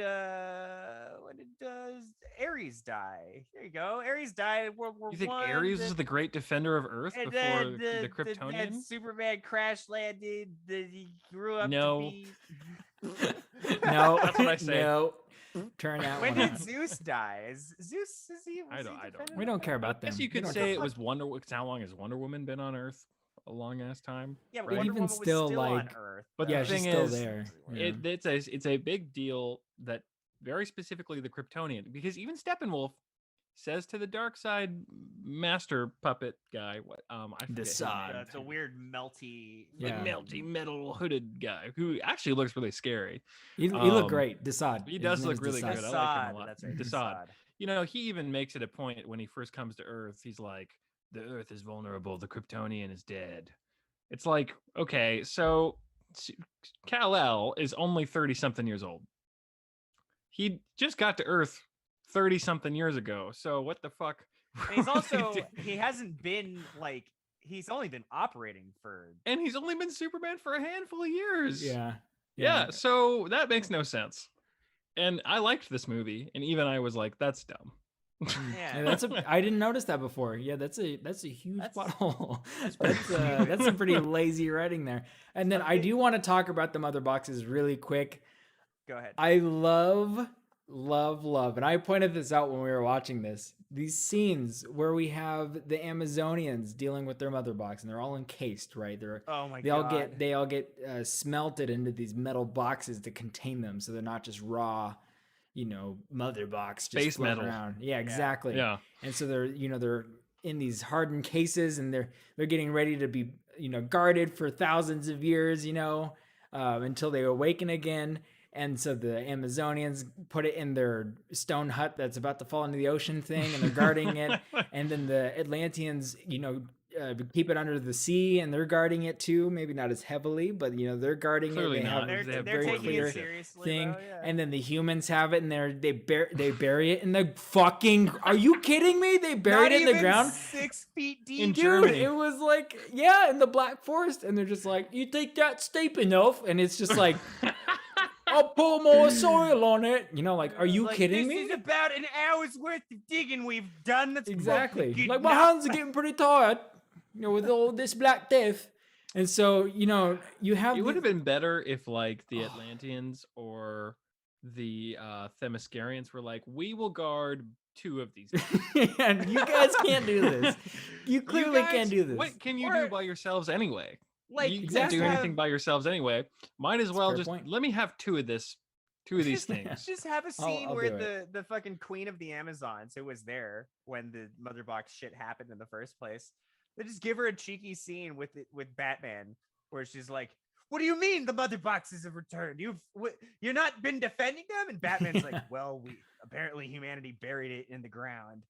And then the What? Nazis found it. Yeah, of Then the course the Nazis Nazis found found it. it. The Nazis find everything apparently. If you have to go back at least 50 years, it's Nazis. The Nazis found it. No. You know Always what? Nazis. I'm Ridiculous. upset that we didn't get the Justice League movie where the Green Lantern ends up going back in time and fights in World War II, except it's a different World War II where Hitler was frozen because one of the bad guys went back in time and took over Hitler's job, and he gave all the Nazis super weapons. Do you I like remember how this it's just plot Hitler's line? job. That's his job. That's that sounds like the first Captain America movie or some version. No, of that. there's it might be there's a Justice League movie, the animated Justice League movie, where John Stewart gets sent back in time, and then he loses his ring, and so he has to This fight is a TV show plot line. This is a plot line from the TV show. from the TV show, but it's a movie. Yeah. It's like a special. Oh, it's like a two-parter or something. Yeah, I know what you're talking about. But either way, he like goes back in time and he has to fight the Nazis, but the Nazis have like super weapons because the bad guy from the future also went back in time and became Space Hitler. Yes, Space Hitler. That would have been a way cooler fucking plot than this Classic. movie. It's like Just Demolition saying. Man, but backwards. Yeah, basically. But yeah, let's go ahead and continue on here. I'm fucking exhausted, guys. I moved all day today. So Yeah, I'm well, fucking I mean, exhausted. there's not really, there's not too much left. We have the Victor Stone stuff where Cyborg's dad used alien technology to turn him into a robot, and then got into a car accident, and his mom died or something. Yeah, which is really cool. I loved like the little bit of the GCU, Gotham City University. Yeah, That was Yeah, cool. yeah. Right. I don't know why, Mhm. but seeing Gotham in Central City or Metropolis is cool. Like little throwbacks to that. Yeah, I love that shit. That world feels nice. Like Yeah, it does. it feels developed. cohesive. Finally, Especially you know? because the DC cities are not real. You know, Central City, Metropolis. Yeah, and they Gotham can have their own City. character to Yeah, them. so being able to reference them in other cities actually makes it feel a little bit more cohesive. So seeing that was pretty cool, and they didn't even pull attention to it. You know, it was just like you saw the uniform and you're like, oh, I know what that stands for. Hey. Yeah, and then you move Yeah. on. So Yeah. cool stuff like that. I Um, like that. But yeah, I thought that entire plot line was great. But finally being able to see what that, I guess the movie version of Cyborg is like is and why he's there and so pissed off actually makes a lot of sense now. Yeah, he Yeah, was- that's true. In the theatrical, you're like, man, you are so mad. And we Why? just met you. I don't know. You we have just no met you. reason. You're so pissed off already. Yeah, Mhm. that makes sense now. Yeah. Um, So Yeah, and he hates he's mad at his dad or whatever. That actually Cyborg had the best plot line in the entire movie. The whole my dad didn't come to my birthday, but it turns out he loved me all along and he sacrificed himself to save me. Like Yeah, that and that was actually like a solid I liked Mhm. that plot line, you know. Mhm. It wasn't his birthday, it was a football game, but it was, well, might as well well, be some his some fucking event, something. Yeah. birthday. I thought his dad was dead at initially, where he like looks at the empty seat and he's like looks longingly at it, and I was like, oh, maybe his dad's dead or something. And then he's driving home with his mom, and he's like, why didn't Dad come? And I was like, oh, his dad's an asshole. His dad's not dead. He's just an asshole. Oh, that's so sad. Yeah, I thought that was probably the best. That may have been the only character development in the entire movie. yeah, there's not a whole lot. But yeah, but then we get that scene where they're in Gotham in the sewers. When we see all that stuff for the first time, I thought that a lot of the stuff that kind of thing was cool. And by this time, Arthur Curry has taken up his mantle with the 5-sided trident, which I love. Oh yeah, because William Dafoe gave him the. Take That was your like a mother's quick little trident. throwaway scene. Yeah, Yeah. take this He- trident that has 5 points. It's not really Yeah. a trident. We gave that a yeah. lot of shit. Okay, William. So, Yeah, anyway, semantics. Willem Dafoe. I mean, it was a weird. It's one of those things where it's like on the writing floor. It's like isn't really a trident. Like But what are we supposed to call it? I mean, we can't not call it a trident like Like Aquaman everybody knows. uses a Well, trident. why don't you just tell them to make it a trident? No, this design looks way cooler. Okay. 5 is better than 3, man. You get more You know? stabs. More You stabs, only more get three. stabbies. You get three to 1 with the trident, but you get 5 to 1 with whatever the Yeah. fuck this thing is. It's basically an underwater Penta- pitchfork. Pentafork. I don't know. Pentadent. It is literally you're right. It is basically just a fork. Yeah. He's like Yeah. eating his food with. But yeah, I mean, the Screen Rant video had the best thing about that, where they blow the hole open in the series, so all the water starts flooding in, and it's like Aquaman comes in right at that moment and like is trying to stop the water so the other heroes have enough time to escape. But the Screen Rant video is like, so I guess he was just treading water right outside of that hole. Yeah. Just waiting. Like, he doesn't Waiting. swim that fast. Because dude, as soon as that hole opens up, he is there. Yeah. He's there immediately. So It maybe is- he's just really Oh. good. He was just on his way, and Mhm. it just so happens the hole blew up and there. Yeah. Hey, coincidence. was- you get lucky sometimes, you know. Sometimes- he won hey, to man, save fucking- save his teammates jackpot. So Perfect kick him at him. timing. Yeah. Another Now thing that- that was. Oh, Oh, sorry. sorry. Go ahead. I was gonna say that series of fights, it's like a few different fights going on at once, in Rutgers Island or whatever, that where they've been held up when they crashed the interrogation. That was pretty cool. I like seeing Batman basically just duke it out with parademons with his fists. He's Yeah. getting like thrown around a bunch. He ends up like roundhouse kicking one of them. Right. Because Batman is like crazy strong in this universe. Like he's a man, but he's like a really freaking strong man. And he's like just I thought kicking it you was- like It's, I thought it's it so was cool. funny that I mean, I appreciated the scene where Batman was fighting and everything, but I felt like they did Batman a pretty big disservice in this movie in general, because of the fact that like it almost feels like they were just looking for things to have him do instead of just including him with the rest of the Justice League. It's like somebody was like, well, Batman's just a man. He's not actually strong enough to like, you know, be doing the same things that everybody else is doing and having the same impact. And like, you seriously notice it in the last scene where everybody is fighting Steppenwolf and Batman is manning a gun outside while his friends deal with stuff. And I was just like, that's so fucking mean for Batman. Batman's like, he's the guy that got a whole team together. And he's like Yeah. relinquished his role of like, I'm going to sit here outside and hold them off. You go do the important stuff. It's just like, what the fuck? It's so mean. I agree, but I also think that that's been the long criticism of Batman in the context of the Justice League, is like, who the fuck is this guy? He can't do anything, like blah blah blah. I kind of agree And with I that. think Zack Snyder was like, yeah, yeah, he's a man. right. He's human. you're right, he is a dude, and we're not going to pretend like he's not. So everyone Mhm. else is going to be able to fuck up parademons like super quickly, and Batman's going to have to sit there and like brawl it out with one parademon and Mhm. like roundhouse kick it a few times to like knock it out and swing out of the way. Like that's what Batman's going to have to do, and then he's going to, well, you know, he also spends a lot of time in the vehicles, right? Like at the end, he's in that He does have a Batmobile, lot Yeah. of vehicle scenes. and he's He's got that responsible huge for getting spider them out. crawler walker thing. Yeah. And he invents That- the that the becomes troop the- carrier or whatever. the fucking the cyborg robot. Yeah, so He's like, Cyborg's like, you can't even drive good.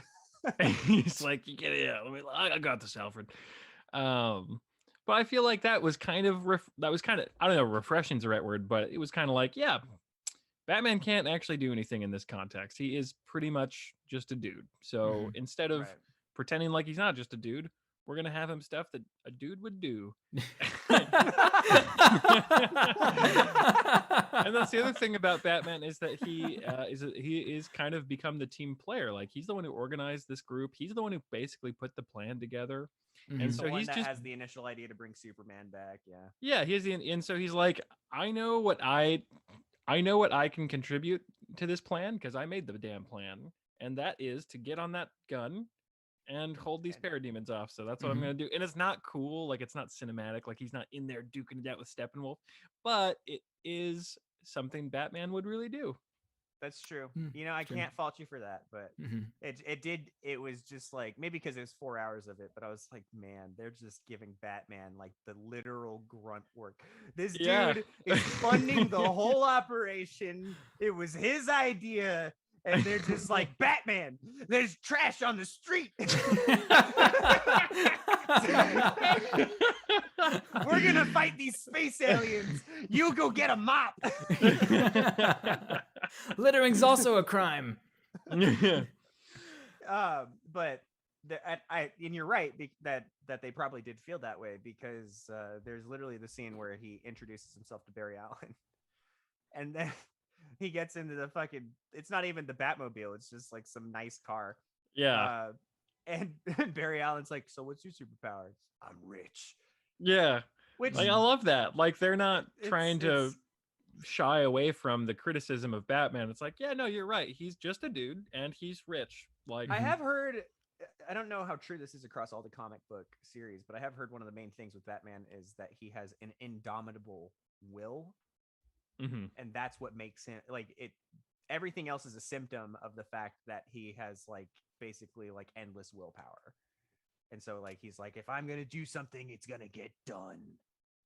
Right. And he's like, I'm gonna be rich and be even richer than my parents, and I'm gonna have a cave that's bigger than the cave that I got scared of bats in, and I'm gonna be better at kung fu than Ra's al Ghul. It's like literally, and the White Lanterns can't outwill me, even though they're beings of pure willpower, because I'm Batman. Yeah. Like I've always heard that that's like his true, This his is true superpower. Yeah. Mhm. Mm. This is unbreakable will. Unbreakable. True. That's right. That's why you You're could right. throw him in a dark hole, and even though he wasn't born there, he could still climb out of it. or whatever. Don't have to be born in the darkness. I got will, baby. Yep. Exactly. That's all I need. But then, yeah, so they basically lose Steppenwolf, and then Batman's like, man, you know, it would be like way cool though if we just had somebody that could just beat the fucking shit out of Steppenwolf. Hey, remember that guy? I think his name is something like Schmooperman. Schmooper man. The guy that I Blooperman. accidentally weakened so he would die. Yeah, we might need him back. Let's bring Yeah. that guy back, Yep. and he'll just do the rest of the movie for us. Exactly. He's Which- all But we you know, need. there's some logic that's not really very convincing. But that logic they gave is I mean, even Batman is so convinced that they can't beat this guy without Superman, not just because it's obvious that they can't beat this guy. This but is a gripe that I because have of with the Mother movie, Box though, thing. is because that Batman is convinced of this, and we get the logic that you talked about. But like, I think so. There's an episode of the Teen Titans where the Teen Titans TV show, the cartoon, where Robin and Cyborg are having a tiff, and at the beginning of the episode, they try to fight the bad guy of the episode, like this villain of the week shit, and they try to do a thing. And because they're having a tiff, they like get in each other's way, and it like causes a problem. And like then the bad guy gets away. And I was thinking to myself about at the end of the episode when they resolve their tiff, they try to do the exact same formation, but this time like it works, and they get the bad guy because like, oh hey, they did the thing, it failed because of this, they solved the thing, and now they can do it because of this. And Yeah. that feels like a pretty standard like, here's how, like, you know, story. Just check those boxes really quick and like do some stuff in between. I thought it was very strange that they didn't try something at least similar to that framework in this movie, where it was like, we're trying to beat Steppenwolf and we almost got him, but then there was that moment where Superman could have come in and done the thing that Superman does, and then Steppenwolf would have been defeated, but it didn't work because we don't have Superman, and then we lost Steppenwolf. And we bring Superman back, and then you get to the end of the movie, and it's like, just do the same kind of, literally lay out the exact same thing, except this time Superman's there for the layup, and then you beat Steppenwolf. It's like, that's a very satisfying call-out recovery sort of situation. Just from a framework standpoint, it doesn't need to be specifically that, but just like at a very, very high level. Because instead, what we got was like this fight scene where they were doing perfectly fine, and then they cornered Steppenwolf, and he throws a rock at the wall and then leaves. And it's just Rocket. like, Rocket, yeah. Yeah. It's Or, Batman's it's, rocket. Yeah, it's Yeah. Batman's rocket. But nothing about him catching that rocket and throwing it at the wall made me think, man, if only Superman was here. Hmm. Hmm. And it's just, I Well, feel like that's something that's critically missing is that I don't agree with Batman. I think they almost had him. Just do it again. You probably would get him. I mean, like, there was no moment where I felt like they were in trouble and like they're clearly losing or anything like that. I really did not feel like Superman as an asset was 100% necessary to stop Steppenwolf. If anything, I they just think wasted a I lot of think time. you're right in that moment because, and this is just, it's also semantics, right? But they caught Steppenwolf with his guard down because he wasn't at home base. He was interrogating people in Gotham. He was in Right. Gotham. Mhm. This is not where his legion of parademons are. Mhm. He caught him with just a handful of parademons and him, you know. So in that case, when he got away, they probably could have gotten him in that right there at Rutgers Island or whatever, because he only had a few parademons with him, and then it was just him, and they could just all focus on getting him. And if he didn't get away, then you're right, they probably would have got him. But trying to do a full frontal assault like they do at the end of the movie without Superman, with his Legion, Right. you know what I'm No, saying? the logic you're saying makes sense, but Because just they from a, kind of, blindside him on the island. yeah, logically, you're right that does add up. But I'm talking about from a story standpoint, like a writer's standpoint, like Like, why do we need Superman, basically? Yeah, and I'm not saying we don't need Superman. I'm saying make it clear that we need Superman. Like, just give me one moment in the movie where it's like obvious that Superman could have been the solution to this problem, and if only we had Superman. And like Dang, I see what you're y- saying. and if you're a good writer, make it Batman who's the one that has this moment, and then make it clear that he's like thinking like shit, like, oh man, Superman would be at, oh man, you know what, if Superman was here, maybe the mother boxes wouldn't have even activated. Oh fuck, like literally it gives you an opportunity to get to the point where it's like, let's get Superman up. Because even in this 4-hour movie, when Batman was like, we got to revive Superman, I was like, or you could like not waste time with this harebrained scheme and just try to get Steppenwolf again, because like you almost had him, Mm, and you just close the door to that kind of stuff, because they waste a lot of time trying to revive Superman.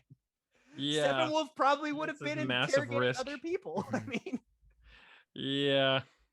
And I guess another thing too is Batman kind of knows already at this point in the movie, like, yeah, Superman also might still turn evil and like decide to like overthrow the governments of the world, and like, I might have to lead this secret resistance again. Like, he already knows this is a possibility. He's already scared about that, right? Because he already right, had the Flashpoint thing happen. right. So it is kind of weird where he's like, I was thinking about this in the movie. He's like, we need Superman, we need to revive him, but also Superman is going to kill us all. Maybe. Yeah.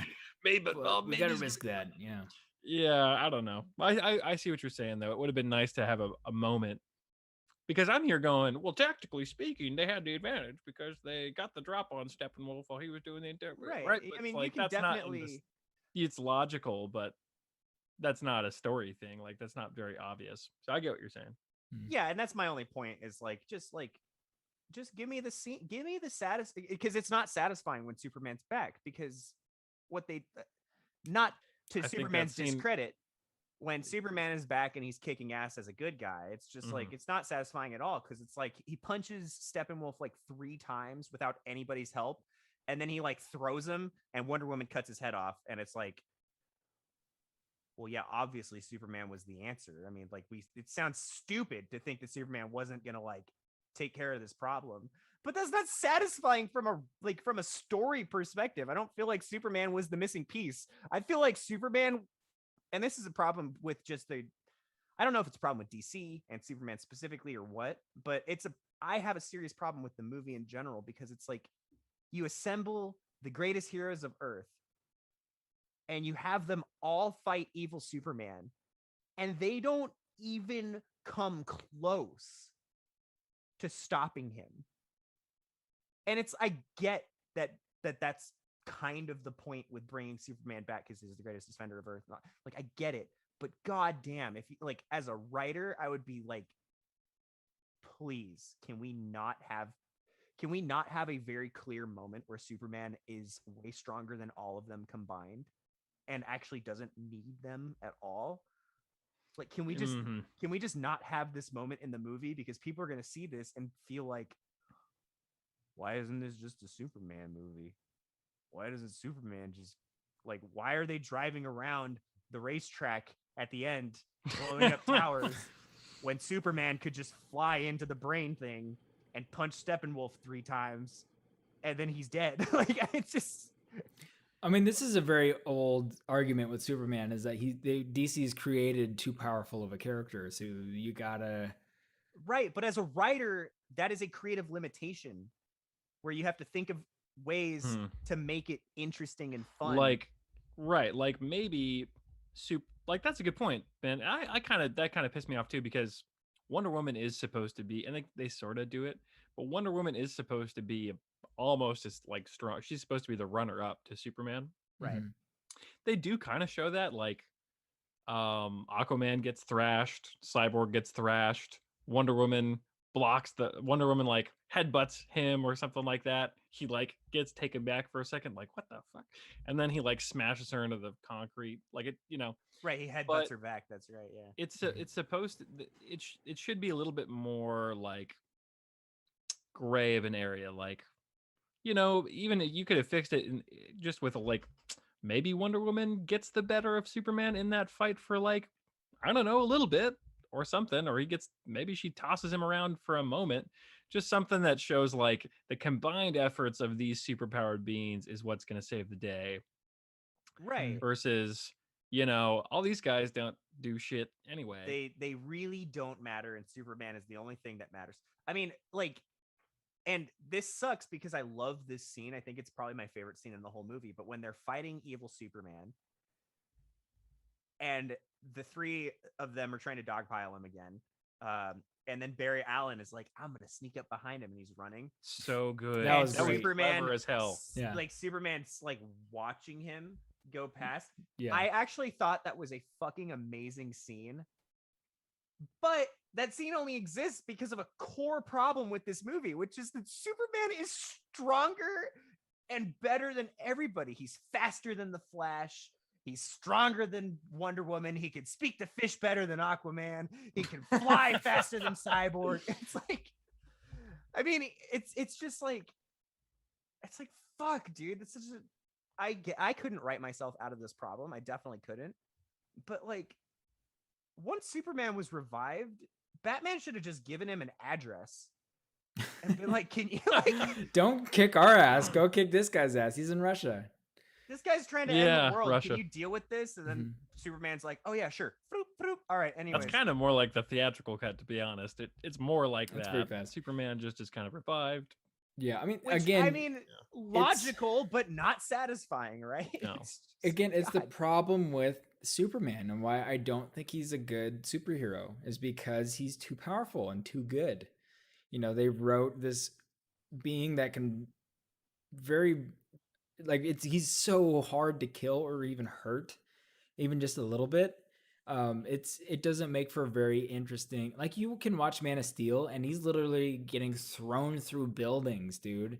You know, but you could watch a Marvel film and a lot of those superheroes are grounded with very very important and very in your face weaknesses, you know, Right. because it's part of their character. Yeah, but see, the thing is, like, Captain America is, in the comics, I don't think that it's like, you know, Captain America is this weakling that can't handle, you know, an elevator full of goons. Like, I feel like Captain America in the comics, like, you know, could handle probably thousands of people and be perfectly fine. But they do that on purpose in the movies. They nerf the characters, and some people come out and they say, I can't believe how much they nerfed fucking the Collector in Guardians of the Galaxy 2 or whatever, because the Collector is supposed to be this like super strong, you know, galactic being.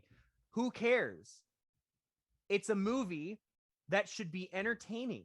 Make Superman weaker. I don't care. Like, literally do any sort of writing technique to make this a satisfying experience to watch. Because if you don't do that and you're just like, well, Superman canonically is he is like it's like, well, then you're gonna write a shitty movie. Like Yeah. And Like- you don't have Yeah. to, I guess, and I agree with you, but I don't think you have to make Superman that much weaker. Mm-mm. All Or you could have just to make do the other characters is just stronger. make the other characters not such bitches. Like when they fight Superman, like they just get murked left and right. Like, I'll tell you, I love Jason Momoa's Aquaman. I really love his Aquaman. I like it. And I think he got a little bit robbed in this movie. Like there's some really badass scenes where Wonder Woman is fighting Steppenwolf. She gets a lot of really cool like shots because she does a lot most of the heavy lifting before Superman shows up. She's Right. doing most of the heavy lifting in terms of fighting him. And there's some really cool scenes where she's fighting him. But the thing is, Aquaman, look, he's the king of the seven seas, and in the comic books, he is actually really strong. Like, he's supposed to be crazy strong. So he should be a little bit more active in the fight. And it seems like every time Aquaman is in the fight and they're fighting together, Aquaman just gets tossed to the other side of the room. We don't see him again until he Mhm. jumps back in and then he gets tossed again. So it would be cool for, like, let's say Aquaman to be a little bit more stronger, to be a little bit more formidable. So it would make more sense. You know, maybe he could like give Superman a run for his money in, you know, I don't know, stuff like that. Like you don't necessarily need to make Superman weaker. Just don't make these other superheroes like bitches when they're fighting him. Like just make them a little bit And- stronger. Yeah. and You know? stop having Superman punch people across the planet. Like That's get I that hate that, man. It's Yeah, the that's a weightlessness tired of Superman a fight. trope. Yeah. it's just Yeah. like Jesus fuck, dude. Like have him punch Steppenwolf and then he doesn't fly across the room. And Superman's like, oh shit, this guy's tough. Yeah, like They're gonna have to punch him even harder. like, oh Exactly. man. Give him Right. a people's Put elbow. Anything. Yeah. But I will also point out really quick that there's a fatal flaw with that and that scene in general too, and with the character that they wrote as Cyborg, is the reason that fight happens is because Superman doesn't have his memories of like his death or anything surrounding that really, and so he Yeah. sees these Right. people as threats. What kicks this off Is Cyborg's is Cyborg's his defense auto mechanism. defense mechanism. Yeah. That for some reason a character who can break into every stock market and every single bit of like he can hack into anything, literally anything. He can give $100,000 to some random woman and her kid from an ATM. You know, he can hack into stock markets. He can hack into literally any computer device, no matter what it is. But he can't turn off his automatic defense systems. You know, like, are you kidding me? Like, that's it. Like, And you don't even need to it's change Yeah. that scene very much. and it Just be takes like, so long. He's like, "Ugh, I can't turn them off, and it's just It like, should've- you know, Yeah. it should have just been ridiculous. like honestly, that scene should have been the exact same thing. His auto defense turns on because that tells us that Superman's evil. I like that. But then just be like, hey, dude, no, don't. What are you doing? Fucking turn it off. And then Cyborg looks at Superman. He's like, I don't think that's such a good idea. And then Superman just comes fucking hurling at them. And it's just like, you know, that way Superman saw Cyborg doing his auto defense stuff and like, oh, maybe like, you know, makes it a little bit more vague as opposed to the stupidity of him being like, "Gert, gert, gert, gert, gert." And he's You know like, what I he's mean? holding his gun back, right? You know, like, Yeah. no, You give- don't you shoot give him. You give it just a little bit of like vagueness. It's like the rewrite with Han shooting second, right? It's Mhm. like Mhm. you know, just fucking like give it a little bit of vagueness. Like maybe it's not because Cyborg shot a missile at Superman, who is usually this really benevolent guy. He's a real good guy, but you shoot a missile at him and he doesn't know who you are. He's gonna fucking try to blow up Earth. Right. I mean, you could have literally had his defense mechanism activate, and then he turns it off. That could have been enough. Yeah. You know, because Yeah. Superman, who has no idea who these assholes are, comes out after just being like resurrected. And then, you know, he comes out and then some dude's ready to start shooting him, you know, like that should be it right there, you know? Yeah. Not this, like, it's like 45 seconds to a minute where Cyborg's struggling with his defense mechanism, trying to get it under control, and then doesn't get it under control. And Superman's just waiting. He's literally just waiting for him. You know, it's kind of ridiculous. It's like They're you should staring. have gone in. Yeah, like as soon as like one of his arms turns into a gun, Superman should have been on him. You know, Yeah. then it should be like, then no, it's a mistake. You know, make No, I'm sorry. Punch. then I'm explain it. sorry, You know, punch. like I'm sorry, punch. I And then don't you know. get like a It could've scene been that's a little bit heavy, but better. also kind of cute, right? Like, Yeah. You could get your but- jokes in. There are a few things that I think we should really spend some time touching on Okay. because it was pretty much at the end of the movie where we have the fight with yeah, we Yeah. got it. We can skip to the Steppen. yeah. Yeah, there's Steppenwolf. not a whole lot else to talk about. Decapitation scene, pretty badass. Fucking Just awesome. gotta That was say, great. That was great. that was actually really cool. And then Superman or Wonder Woman did get her, and she gets to cut his head off. It flies into the portal. Darkseid's Yeah. like, that's my Squish. Exact.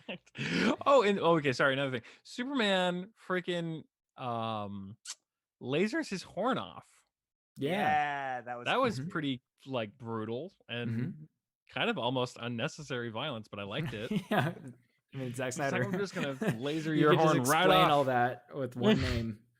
Yeah. But one, the Martian Manhunter, who was teased somewhere in the middle of the movie.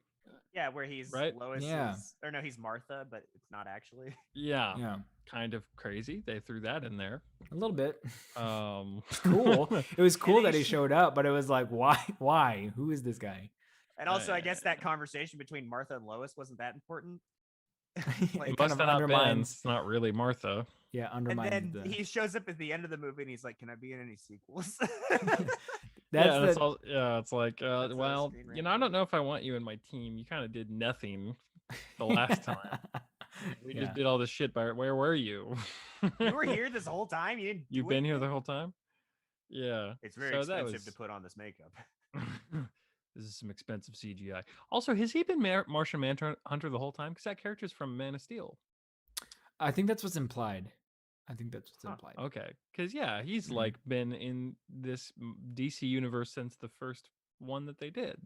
Yeah, Interesting, it's I like didn't know that. I think Martian Manhunter's been keeping tabs on everything. No, He's been the Watcher, Yeah. from Mars, from Mars. the Martian Man Watcher. the Martian Man Watcher, who's a general in the That's right. army or something.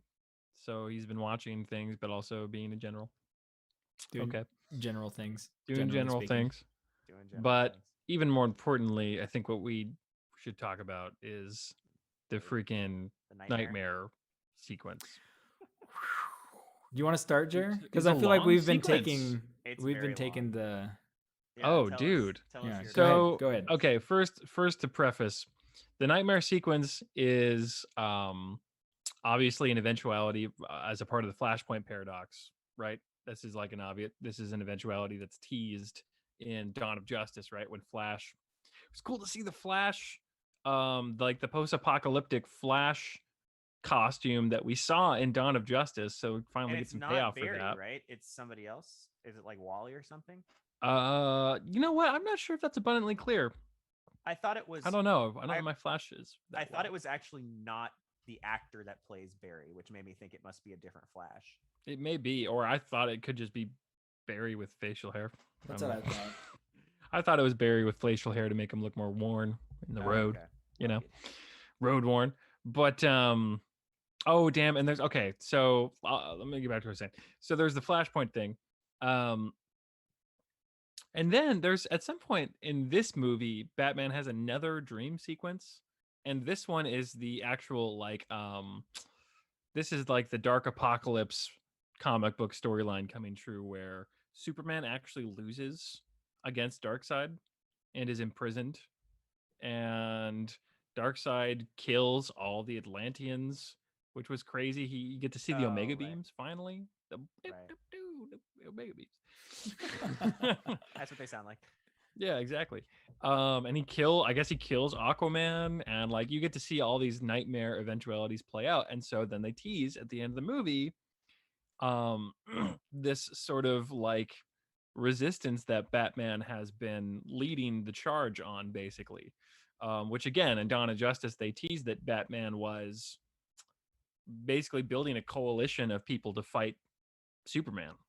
Right. They tease that with like he's got all these guys with guns, and shit like that, and he's trying to get his hands on some more kryptonite or whatever. And so we see him in that same like duster uniform with the goggles that we saw in that movie, and we see that the Flash is with him, and then Amber Heard, Aquaman's girlfriend, Mira, is yeah, with him, and we see Cyborg is with him, and now he's got this fucking Gatling gun strapped to his back, right. And we also and see Deathstroke there, we see Deathstroke. We see that Slade and Batman are working together.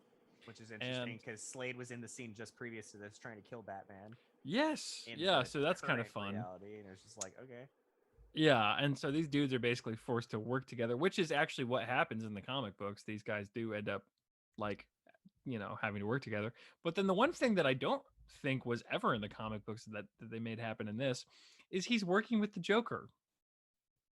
Yeah. They're working together, and you get that crazy, creepy ass scene where the Joker talks about killing Dick Grayson, Yeah, which is pretty nuts. And you he get does that talk like about killing the Robin. super tense scene, which was awesome. I don't know if you guys liked it as much as I did. I thought it was really good, and it was probably the Jared Leto Joker that I wanted to see in Suicide Squad. I think that's what I was hoping to get. Like when I saw Suicide Squad, that's the Joker that I was hoping to see. That's the one that I wanted to see. He looked creepy finally. He didn't look like some dumb Joker pimp with his Joker pimp Sucker. car and his Joker pimp strippers. We live in a society. So that was really cool. They also called back to the death in the family storyline, right? Because he kills Robin. But then I also really liked Batman's response. Batman's response is like, when I kill you, and make no mistake, I'm I gonna will fucking kill kill you. Damn. So I nerded out on that scene for sure. I thought it was really cool. But then obviously it ends with Superman actually finding them. Mm-hmm. I thought that scene was like conceptually really good, but unfortunately Jared Leto's Joker. This is the first time I've seen it. I haven't seen Suicide Squad either. Okay. Yeah, we saw it together, didn't we? Nope. I thought we all went to the Really? theaters and stuff. I've never seen Suicide Squad. Oh, okay. Uh, I know I saw it with but- you, Jeremy. Yeah. Yeah.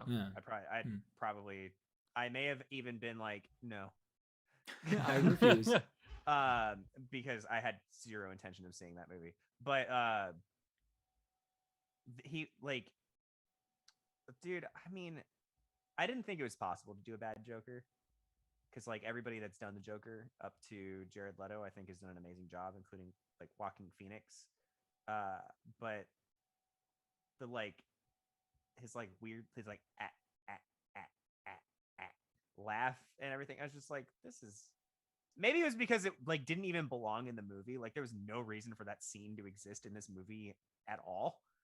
But like the whole thing, I was just like, man, this is a really stupid Joker. Like You know what? I liked it, and I guess I see what you're saying because that laugh is weird. But I think when I watched that scene, he didn't like creep me out so much as he just made me feel really uneasy. Mm. It wasn't like I'm creeped out. I was just like unsettled, like you know what I mean. And I think that's I kind of feel like that's what he was going for. Like, I don't want to creep you out. I just want to make you feel uncomfortable. You know? Oh, well, I mean, it's easy. Just talk about how you killed my fucking adoptive son. Yeah. Well, I'm talking about you as the viewer. Oh. Like, I don't want to even creep you out as the viewer. I just want to make you feel really uneasy and uncomfortable in this scene, which is actually what he did, And I think that's kind of his approach to the Joker is like, I'm not going to creep you out. Like Heath Ledger is creepy, Heath Ledger's like, creepy. Heath Ledger also creepy. has there's a charisma that Heath Ledger has, and I think that Mark Hamill has especially. About yes, the Joker, and yes, they have a certain like charisma to them, a certain like whimsicalness, even. Yeah, they're charming, insane people. Somehow. Yeah, and this dude is like, what if Joker was actually just a fucking real psychopath, and he didn't necessarily creep you out, but he just made you feel like really uneasy. Just made you feel tense. That's that's fine. And Joaquin Phoenix actually did not have a charming Joker at all. He had probably the worst. You didn't want to Yeah. watch Joaquin Phoenix on screen in that movie, but you had to because, gosh, what a fucked up life he was trying to Right. survive. Yeah. Much different circumstances, but I guess if you think about it more from the perspective that he's trying to be more similar to the Joaquin Phoenix Joker, where I'm a psychopath, as Yeah. opposed to the Heath Ledger Sorry, I or was going Mark to say Hamill that's Joker. my Nice. Oh, look it's at that Joaquin that! Phoenix Joker right now. Um, So but, I yeah, but okay. I see what you're saying. You know, he is so different from those other Jokers. But I think what I've come to after I've seen that scene a few times now, his whole thing, his whole approach to the Joker is like, I'm not going to try and be creepy. I'm not going to try and be whimsical. I just want to make you feel really fucking unsettled and easy when I'm talking, you know? Mhm. And I felt that way. And again, yeah, it's easy, right? Because he's talking about how I just killed your adopted son. But, you know, if it works, it works. And for me, I felt unsettled Hmm. for sure. I I just don't like Jared Leto's Joker. Ugh, I like Jared Leto as an actor. Um, so I mean, I've seen some of his like maybe not so famous movies, and I think he's like a fantastic actor. I just think Hmm. his approach to the Joker is a bit strange. Although I will say it fits this movie way more than it fits Suicide Squad. Yeah. So the way that he came at it, and when I watched the end, I don't like his laugh. I really don't. It's so bad. He's laughing like a seagull in this one. He's like, ha, ha, ha. You know, it's like, oh, Yes, it's it's so not bad. creepy. It makes me feel weird. It makes me like, what are you like? What is that? Like, that's a weird sound. It's not a laugh. That's a weird, So I like, wonder. animal sound that you're making, So I you know? wonder And it makes me though feel if, weird. yeah, he. I mean, we also have to think about what's going on at this in this scene, right? Like Hmm. they've been they're a resistance, and they're probably all beat to shit, right? You Hmm. have to imagine, especially if they've been on the run from fucking Superman, they're probably not doing so hot mentally. They all look drained. Like everybody looks like at wit's end. And so I did Yep. like the way that the Joker fit the scene because even he's just like sitting on the car like bent over like a terrible posture and all that stuff. And he's barely even moving, you know. Hmm. He's just kind of giving his lines like they all are for the scene. So I mean, I think it fit the scene, and I like the entire Nightmare series of comics.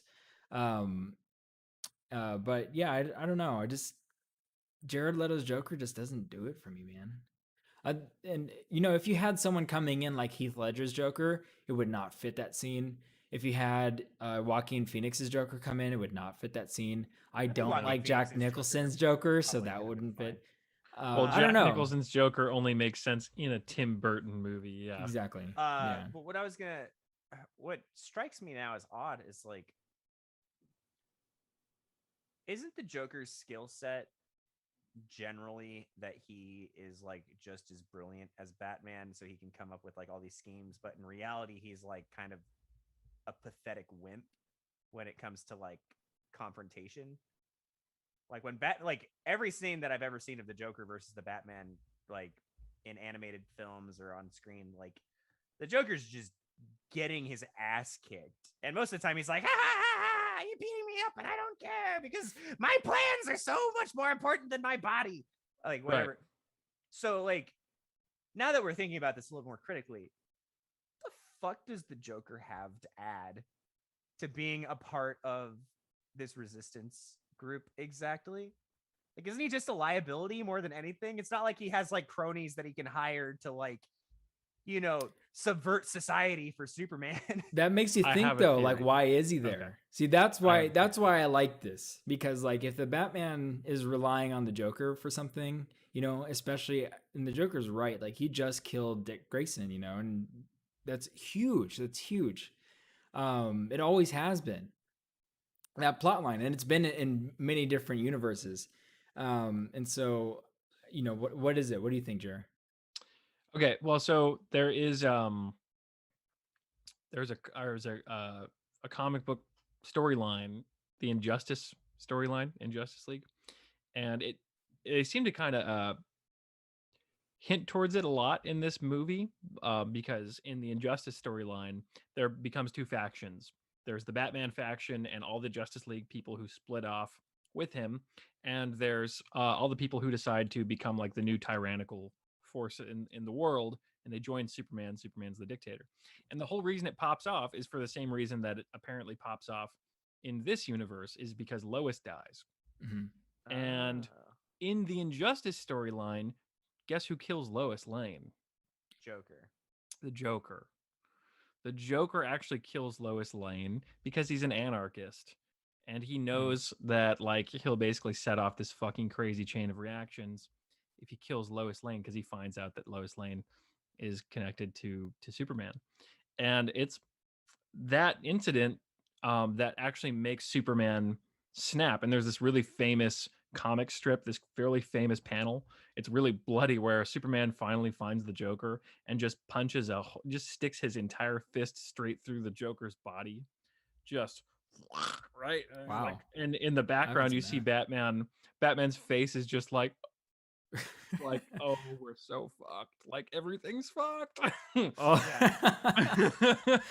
Like, haven't you seen fucking this. killed us. Like, look it I'm up gonna look this sometime. up right And now. Batman's face is like, no. It's just And called Joker's Injustice. Injustice. Yeah, like you could see Batman punching Joker. You Or could type that in. Or Superman. Or kills sorry, Joker. yeah, Superman punching Joker. Oh wow. And But, and share your Joker's screen. face is just laughing while Superman's punching a literal hole through his body. Okay. Yeah. And Wow. and this is what sets off the Superman the dictator thing, right? And this is why Batman has to go underground. Here. This Let's is see what if I'm we can looking at. Yeah, that's it. This one. Oh, That's wow. crazy. And this is right when I believe this is like when he finds the Joker and like finds out Lois Lane has been killed, and Batman's like, we're fucked. Like, Oh no. this is the end of everything. Like, That's because he amazing. knows he broke him. He broke Superman.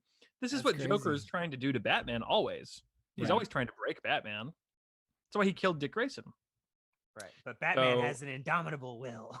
Yeah, he's always trying to break Batman, and so he decides in the Injustice storyline he's going to break Superman, and it works. And so I think that the reason he brings the Joker with him is because he knows somehow he has some kind of plan, some kind of counter ambush. He needs to lure Superman into the open, which is why I think that's why they're out in the open like that. Okay. I think it's because he knows that the person who will get Superman's attention the most is this asshole who killed Lois Lane. Oh. And we actually okay. hate this fucking guy, but we need him. And that's why Slade is like, are you sure this is a good idea bringing him out here? And Batman's like, yeah, man, like, Okay. gotta do it. Interesting. It's Okay. because he knows the Joker is gonna basically be the thing that brings Superman Why didn't out into we? the open. God, man, when you talk about this shit, it's like, why did I watch 4 hours of shit about collecting colors when we could have had that story? I would have loved to watch 4 hours of that shit with the fucking like start it with the Joker fucking killing Lois Lane and then Yeah. just like put a fucking time skip and like then Batman's gotta like fuck, that would have been way more interesting as a movie. And it would be nothing like the fucking Marvel movies because Yeah, because there's that's no society. Everything's Yeah, fucked. it's all post-apocalyptic.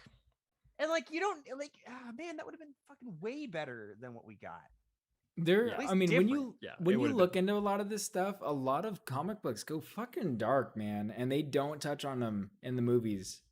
Well, when you have At the all. same characters in the medium for hundreds of years, I guess You got to do something. Yeah. You start to Mhm. run out of shit to write about. Well, I mean, the thing And is, trust me, they run out of shit to write about in comics. well, that's why they reboot them, right? But the thing is Right. like you can like we haven't seen that really in the movies. I mean, a big No, we example haven't. is Logan because that's a high stakes movie because he dies at the end. Spoilers. Right. Right. And showing that kind of desperation. And again, that's a post-apocalypse storyline. And Mhm. Old Man Logan is after the fall of the Avengers and all that shit, and so Hulk is actually a bad guy at this point, Right. and he's basically just on his last legs here. Logan is, and there's a lot of cool stuff when you look into it. Like I was reading it into Venom, and there's some pretty crazy stuff surrounding Venom. So when Gwen Stacy becomes She-Venom, for a little bit. I think it's Gwen Stacy. It's somebody who's involved with Eddie Brock, becomes She-Venom for a little bit. The parasite fucks with her and actually makes her incredibly depressed. And so when the parasite leaves her, she feels like she's unwhole, but she's also very afraid of being possessed by the parasite again. So there's this scene where Spider-Man in the black Spider-Man suit, not as Venom, but in the black Spider-Man suit, is swinging past. He's in New York, and he's in San Francisco, and he's swinging down the streets. And the girl, I think it's Gwen Stacy, sees what she thinks is Venom, the parasite, swinging down the streets. She kills herself. Oh wow! Just like on a whim, you know, and Holy crap. it's on something that's not even that can't hurt her anymore. But like she's that's just like, so that's like some fucking anime shit. It's like crazy is like PTSD, animation, and so yeah. she goes to the roof of her apartment building and jumps off. Like it's Yeah. I read that. Oh, like holy shit! Like there's some pretty dark stuff in comics that we haven't even touched on. And there's that scene in Planet Hulk where in order to defeat the planet, he fucks it to death. I mean, like there's so many things in the comics that we could get. They actually did use some of the Planet Hulk storyline for Thor Ragnarok, right? But he doesn't fuck the planet in that. Thank God, thank God. But I mean, you even have like the entire Nightmare storyline, Nightmare with a K, by the way. Is a fantastic storyline, and it's really cool, and there's a lot of bad in it, like a lot of dark in it that we haven't even touched on. It's such a cool idea. I don't think as of now we've seen a superhero movie that takes place in these many post-apocalyptic and we're scenes. certainly never going to get the Zack Snyder version of it. I mean, like we just said, no, and it's like stopped. So of course, you know, after the fact we find out that the entire second Justice League movie, and I believe the third one too, are supposed to all take place in that universe. What universe? The Nightmare universe. Really? See, that would be great. At least the entirety of the second Justice League movie is all supposed to take place in that universe. So it's like, of course. Of course, you set up this really badass thing at the end of a movie that was, you know. I mean, I liked it. I liked it a lot, but like compared to what we could have gotten, what you teased, it's like, dude, you're right, Ben. Like, could we have had that be a whole feature-length movie? Because like, why do you need to have the first one? Like, sometimes I watch these things. Sometimes I don't even watch them. Sometimes I just like hear about them. And I'm like, I know that's going to be bad. Like fucking Suicide Squad. All I had to do was see a single commercial for Suicide Squad. With the Queen, what was the Bohemian Rhapsody is the Oh yeah. See, that was great. A great trailer. I thought that was a cool trailer. I was positive that Suicide Squad was going to be a shit movie. I was positive that Dawn of Justice was going to be bad. Like I just knew, because like it doesn't like it, sometimes there's just like a premise that's just going to be fucking not good enough to launch the blockbuster series of the DC universe. And for me, it's pretty fucking clear that Suicide Squad's not going to cut it. And that you can't have like, if you're going to have the Justice League movie, it can't be Avengers Infinity War. Like, it just can't. It has to be like, I mean, if I saw a movie, like if I saw a fucking commercial for the Justice League and it was in this fucking sepia toned desert where Batman is like, we're on our last legs, I'd be like, I'll fucking watch that. Yeah. That sounds like something that's worth watching. If you then you ask me, hey Ben, you want to come see the Justice League movie? I'd be like, you know, that doesn't look like a load of trash. Yes. Because I'm serious, man. I don't know. Like, I don't want to say that like I can recognize these things. Because I'm like, that seems ridiculous to be like, oh, I know when something's on the cutting room floor, whether it's gonna be good. But honestly, there are some trailers that I see, and like 9 times out of 10, when I think something's not gonna be worth watching, it fucking tanks. And I don't think that's because I have a superpower. I think that's just because like anybody should be able to see these commercials and recognize that they're not going to be the hits that they're being sold as. And for some reason, they still keep fucking getting through the cracks. because of fucking like. I mean, it's just That's like Well, good, people are yeah. hopeful. I was hopeful, True. you know, because I saw that Suicide trailer, and Me I too. thought, Yeah. I hope that's good because I Yeah. want it to be good. Well, Not it's a because I think this is going to be amazing. I yeah. don't really know if I think that, but I really want it to be. It is at I least worth me going to find out. Yeah, Suicide Squad is a great concept too. I mean, the government is Yeah. using supervillains to carry out superhero missions. Yeah, like And so if off the the mission books, goes like, bad, then they can just blame it like, oh, they're supervillains. Yeah, I'm not Yeah. of saying that course the it went wrong. concept of Suicide Squad is bad. Also, like I'm just saying, Yeah, like no, that's why I as thought soon it was as I gonna be got good. exposure, it's like it's Guardians of the fucking Galaxy, dude. Guardians of the Galaxy sounds like a stupid idea, but the exposure that I got from Guardians of the Galaxy, I was like, I think this is gonna be a good movie.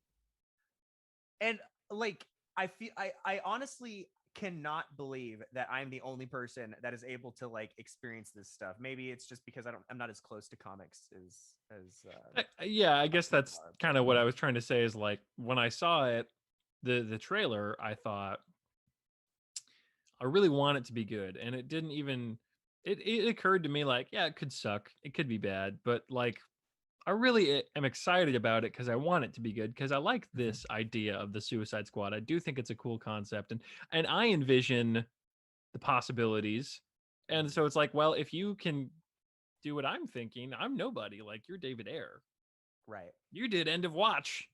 That's It's a great movie. Yeah, You fantastic movie. surely But he also David did Ayer Bright. He also can did do Bright. something, but that was after Suicide Squad, right?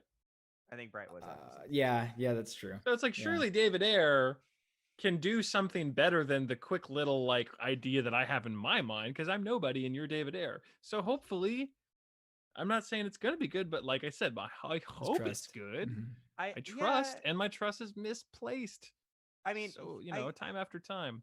I But guess again, I so. have to There's- try and see if it's good. So I will go to the theater and I will watch these shitty movies. And I think that's you know what another thing though is that I don't ever feel compelled to go to the movies too, unless somebody like invites me to the movies. I love the which is movies, weird that man. I'm hey guys, listen to my movie opinions. Yeah, check But, out our movie podcast. Yeah. This guy hates theaters.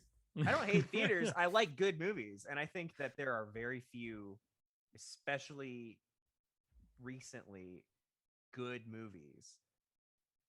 And I don't know what to say about that. It's just that like there's so many movies that I haven't watched that I watch them and I'm like, man, that was a good fucking movie. In Bruges.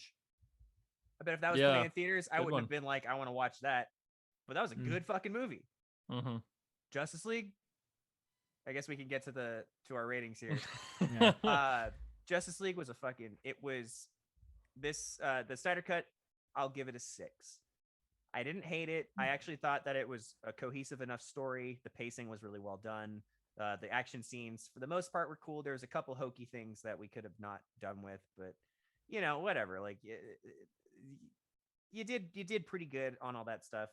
Tonally, way too inconsistent. Like whiplash with some of this stuff, but I don't think that's Snyder's fault. So I'm cutting you a little bit of slack there.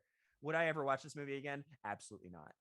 There's zero way that I would ever watch this again. I might watch the nightmare sequence again, but I'm never going to watch this movie again. And I don't really recommend anybody to do it unless you're a particularly big DC fan, because I don't think there's much unbiased entertainment that you can get out of this just because it's 4 hours long. So That's fair. That's my opinion. I'll go next. So since I watched the theatrical, and comparing the two, because you have to compare them, this movie is so much better than the theatrical. Yeah, it really is. I would actually give it like a 7.5. It was a very enjoyable movie and a very digestible 4 hours. I'm also used to 4 hour movies. My favorite movies are the Lord of the Rings extended Right. edition, which Yeah. are 4 hours each. So so I'm used to that kind of stuff. And so when I heard it was going to be 4 hours long and they weren't going to do a miniseries, they were going to release it as a 4 hour movie, I was like, oh yeah, I'm in. Okay, let's do this. Um, so yeah, I thought it was great. I feel like the producer looking over the shoulder of Jack Snyder kind of got in the way of things because, I mean, they're gonna do that, right? Again, they're shooting for a PG-13 rating, and they're hiring a guy that generally does very stylistic, violent movies. I think it's a little bit of a misdirect, a little bit. And it was also written by Joss Whedon. Whedon wrote the thing, and he's used to Mm. writing PG-13 Marvel movies.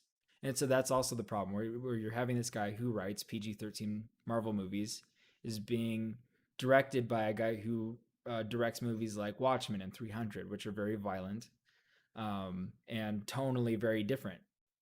And so that's where you get exactly what Ben's talking about, where you get these very Marvel PG-13 happy kind of funny moments, and then you get dark and gritty Zack Snyder. It's a weird trade-off. So that's when I think he was working with Patty Jenkins on the first Wonder Woman. That movie made so much more sense when you're watching it. Wonder Because Woman 1 Yeah. is really fucking good. I Yeah. mean, still hands It's down, without a doubt, the best of these Marvel movies. easily DC over movies. DC Or movies. sorry, Yeah. DC movies. Yeah. Even over this one. I think that this new I think you're right. This new one is a close second, maybe. Not a close second. It's a second. Mhm. But that Wonder Woman movie, they struck gold, and I really hope they can find it again. Sorry, go ahead, Dana. Man. So I think for me, this was the best DC movie because I'm not a huge fan of Wonder Woman because of her skill set. I think it's a little lame. That's just me Lassos personally. are lame. That's just me Lassos are personally. lame. I mean, Lassos the are just lame. lasso of truth. That's what that thing's called. I don't know. It doesn't do it for me. Um, so, but I did think the movie was good. But I do think that this version of the Justice League is a better film, just because it's more. I like seeing those characters on screen. I like seeing Wonder Woman interacting with Aquaman, Batman. The Flash is great. It's cool seeing and even Superman. Seeing all these characters on the screen. So, yeah, 7.5. Very enjoyable. The action was honestly what saved this movie in my opinion. The action was so good and so fun to watch. And even Ben has a good point, like even that end where Superman just could have kicked everyone's ass. That moment where he comes in and takes that axe blow, And he says, and "I'm not impressed." yeah, that's fucking badass. That's badass shit, bro. Mm-hmm. So yeah, I liked it. So it was enjoyable. Was it a good movie?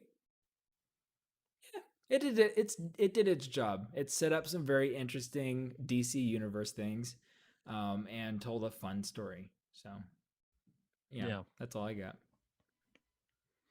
Well, I gotta say, uh, I liked this movie a lot. I really had fun with it.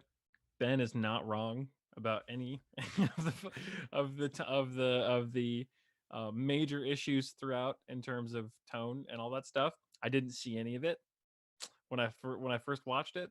I mean, I knew they were there, but I just completely glossed past it because I was nerding out. I was having fun, and I will watch this again. I can already tell you right now, I will probably watch the full 4-hour version again. I don't know how, like when exactly. I might break it up into little sections, but I will watch it again probably. I liked it, um, even for all of its faults. Uh, and I had something else I was going to say too, but it was fun. It's my favorite DC movie. I think when I said earlier about Wonder Woman is objectively the best.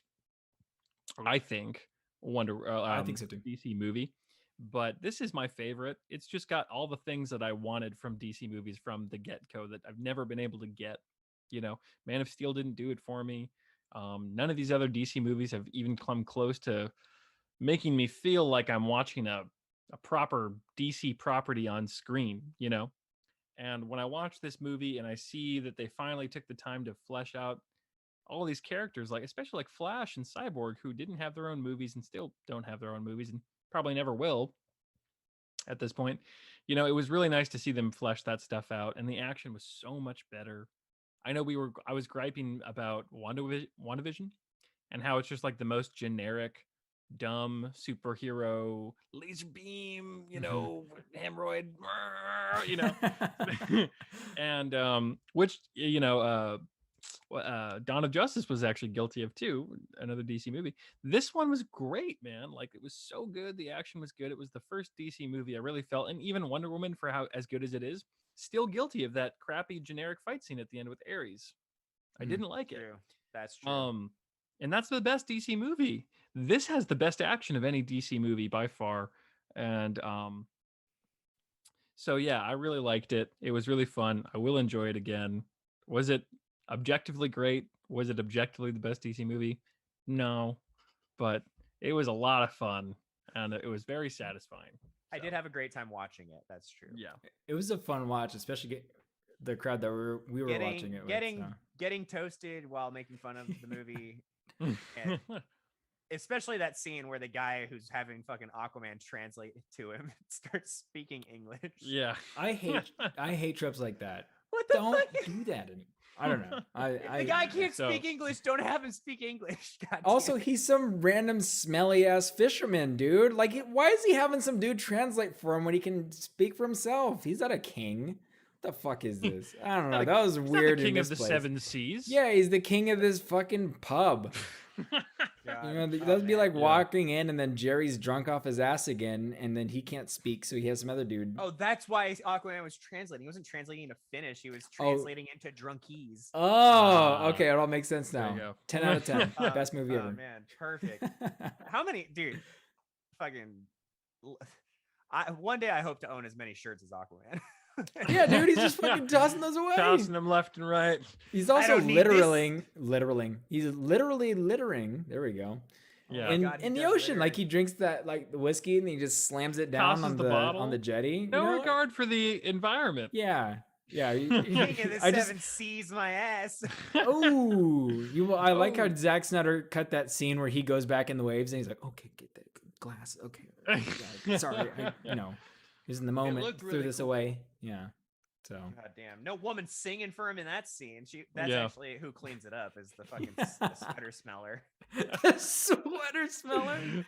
Oh, is that her credit at the end? Oh, Yeah, please. Sweater that smeller. Sweater smeller. The sweater sweller number Sweater three. smeller and the three corals. Mhm. Alrighty, let's end this thing so I can go to bed. Oh, I'm Yeah. exhausted. Exhausted. Good. So Good, yeah, that was good our choice. review / whatever we do of Zack Snyder's Justice League. If you want to give us a follow, we are on Instagram. You can find us at WLT Podcast. There's also our Discord linked down below, and so you can click on that and stay up to date with all the movies that we're going to do next week. Usually, I will post the next movie the day before we do the episode. I'm getting better. I will say I'm getting better about remembering to do that. But yeah, you can follow us down there, and subscribe, please. And we will see you next week, and we'll figure out what our movie's going to be. I'm going to see if my dad's back. If my dad's back from working his crazy hours, then we'll probably do. Bronx Tale? Yes, thank you, A Bronx Tale, because I really want to do that one. That was a good movie. So cool. Yep. Thank you for watching, everybody. Like, subscribe, do all the things that are aforementioned. Thank you. And then also next week, I'll probably have blurry decorations on the wall because I just moved. Oh, so, exciting. Finally Something to get look those forward up. to. So it does look like I'm in a warehouse, kind of. You can clearly see a box on the ground over here. So, all right. Thanks for Love you watching, everyone. guys. Bye. Oh, I'm tired.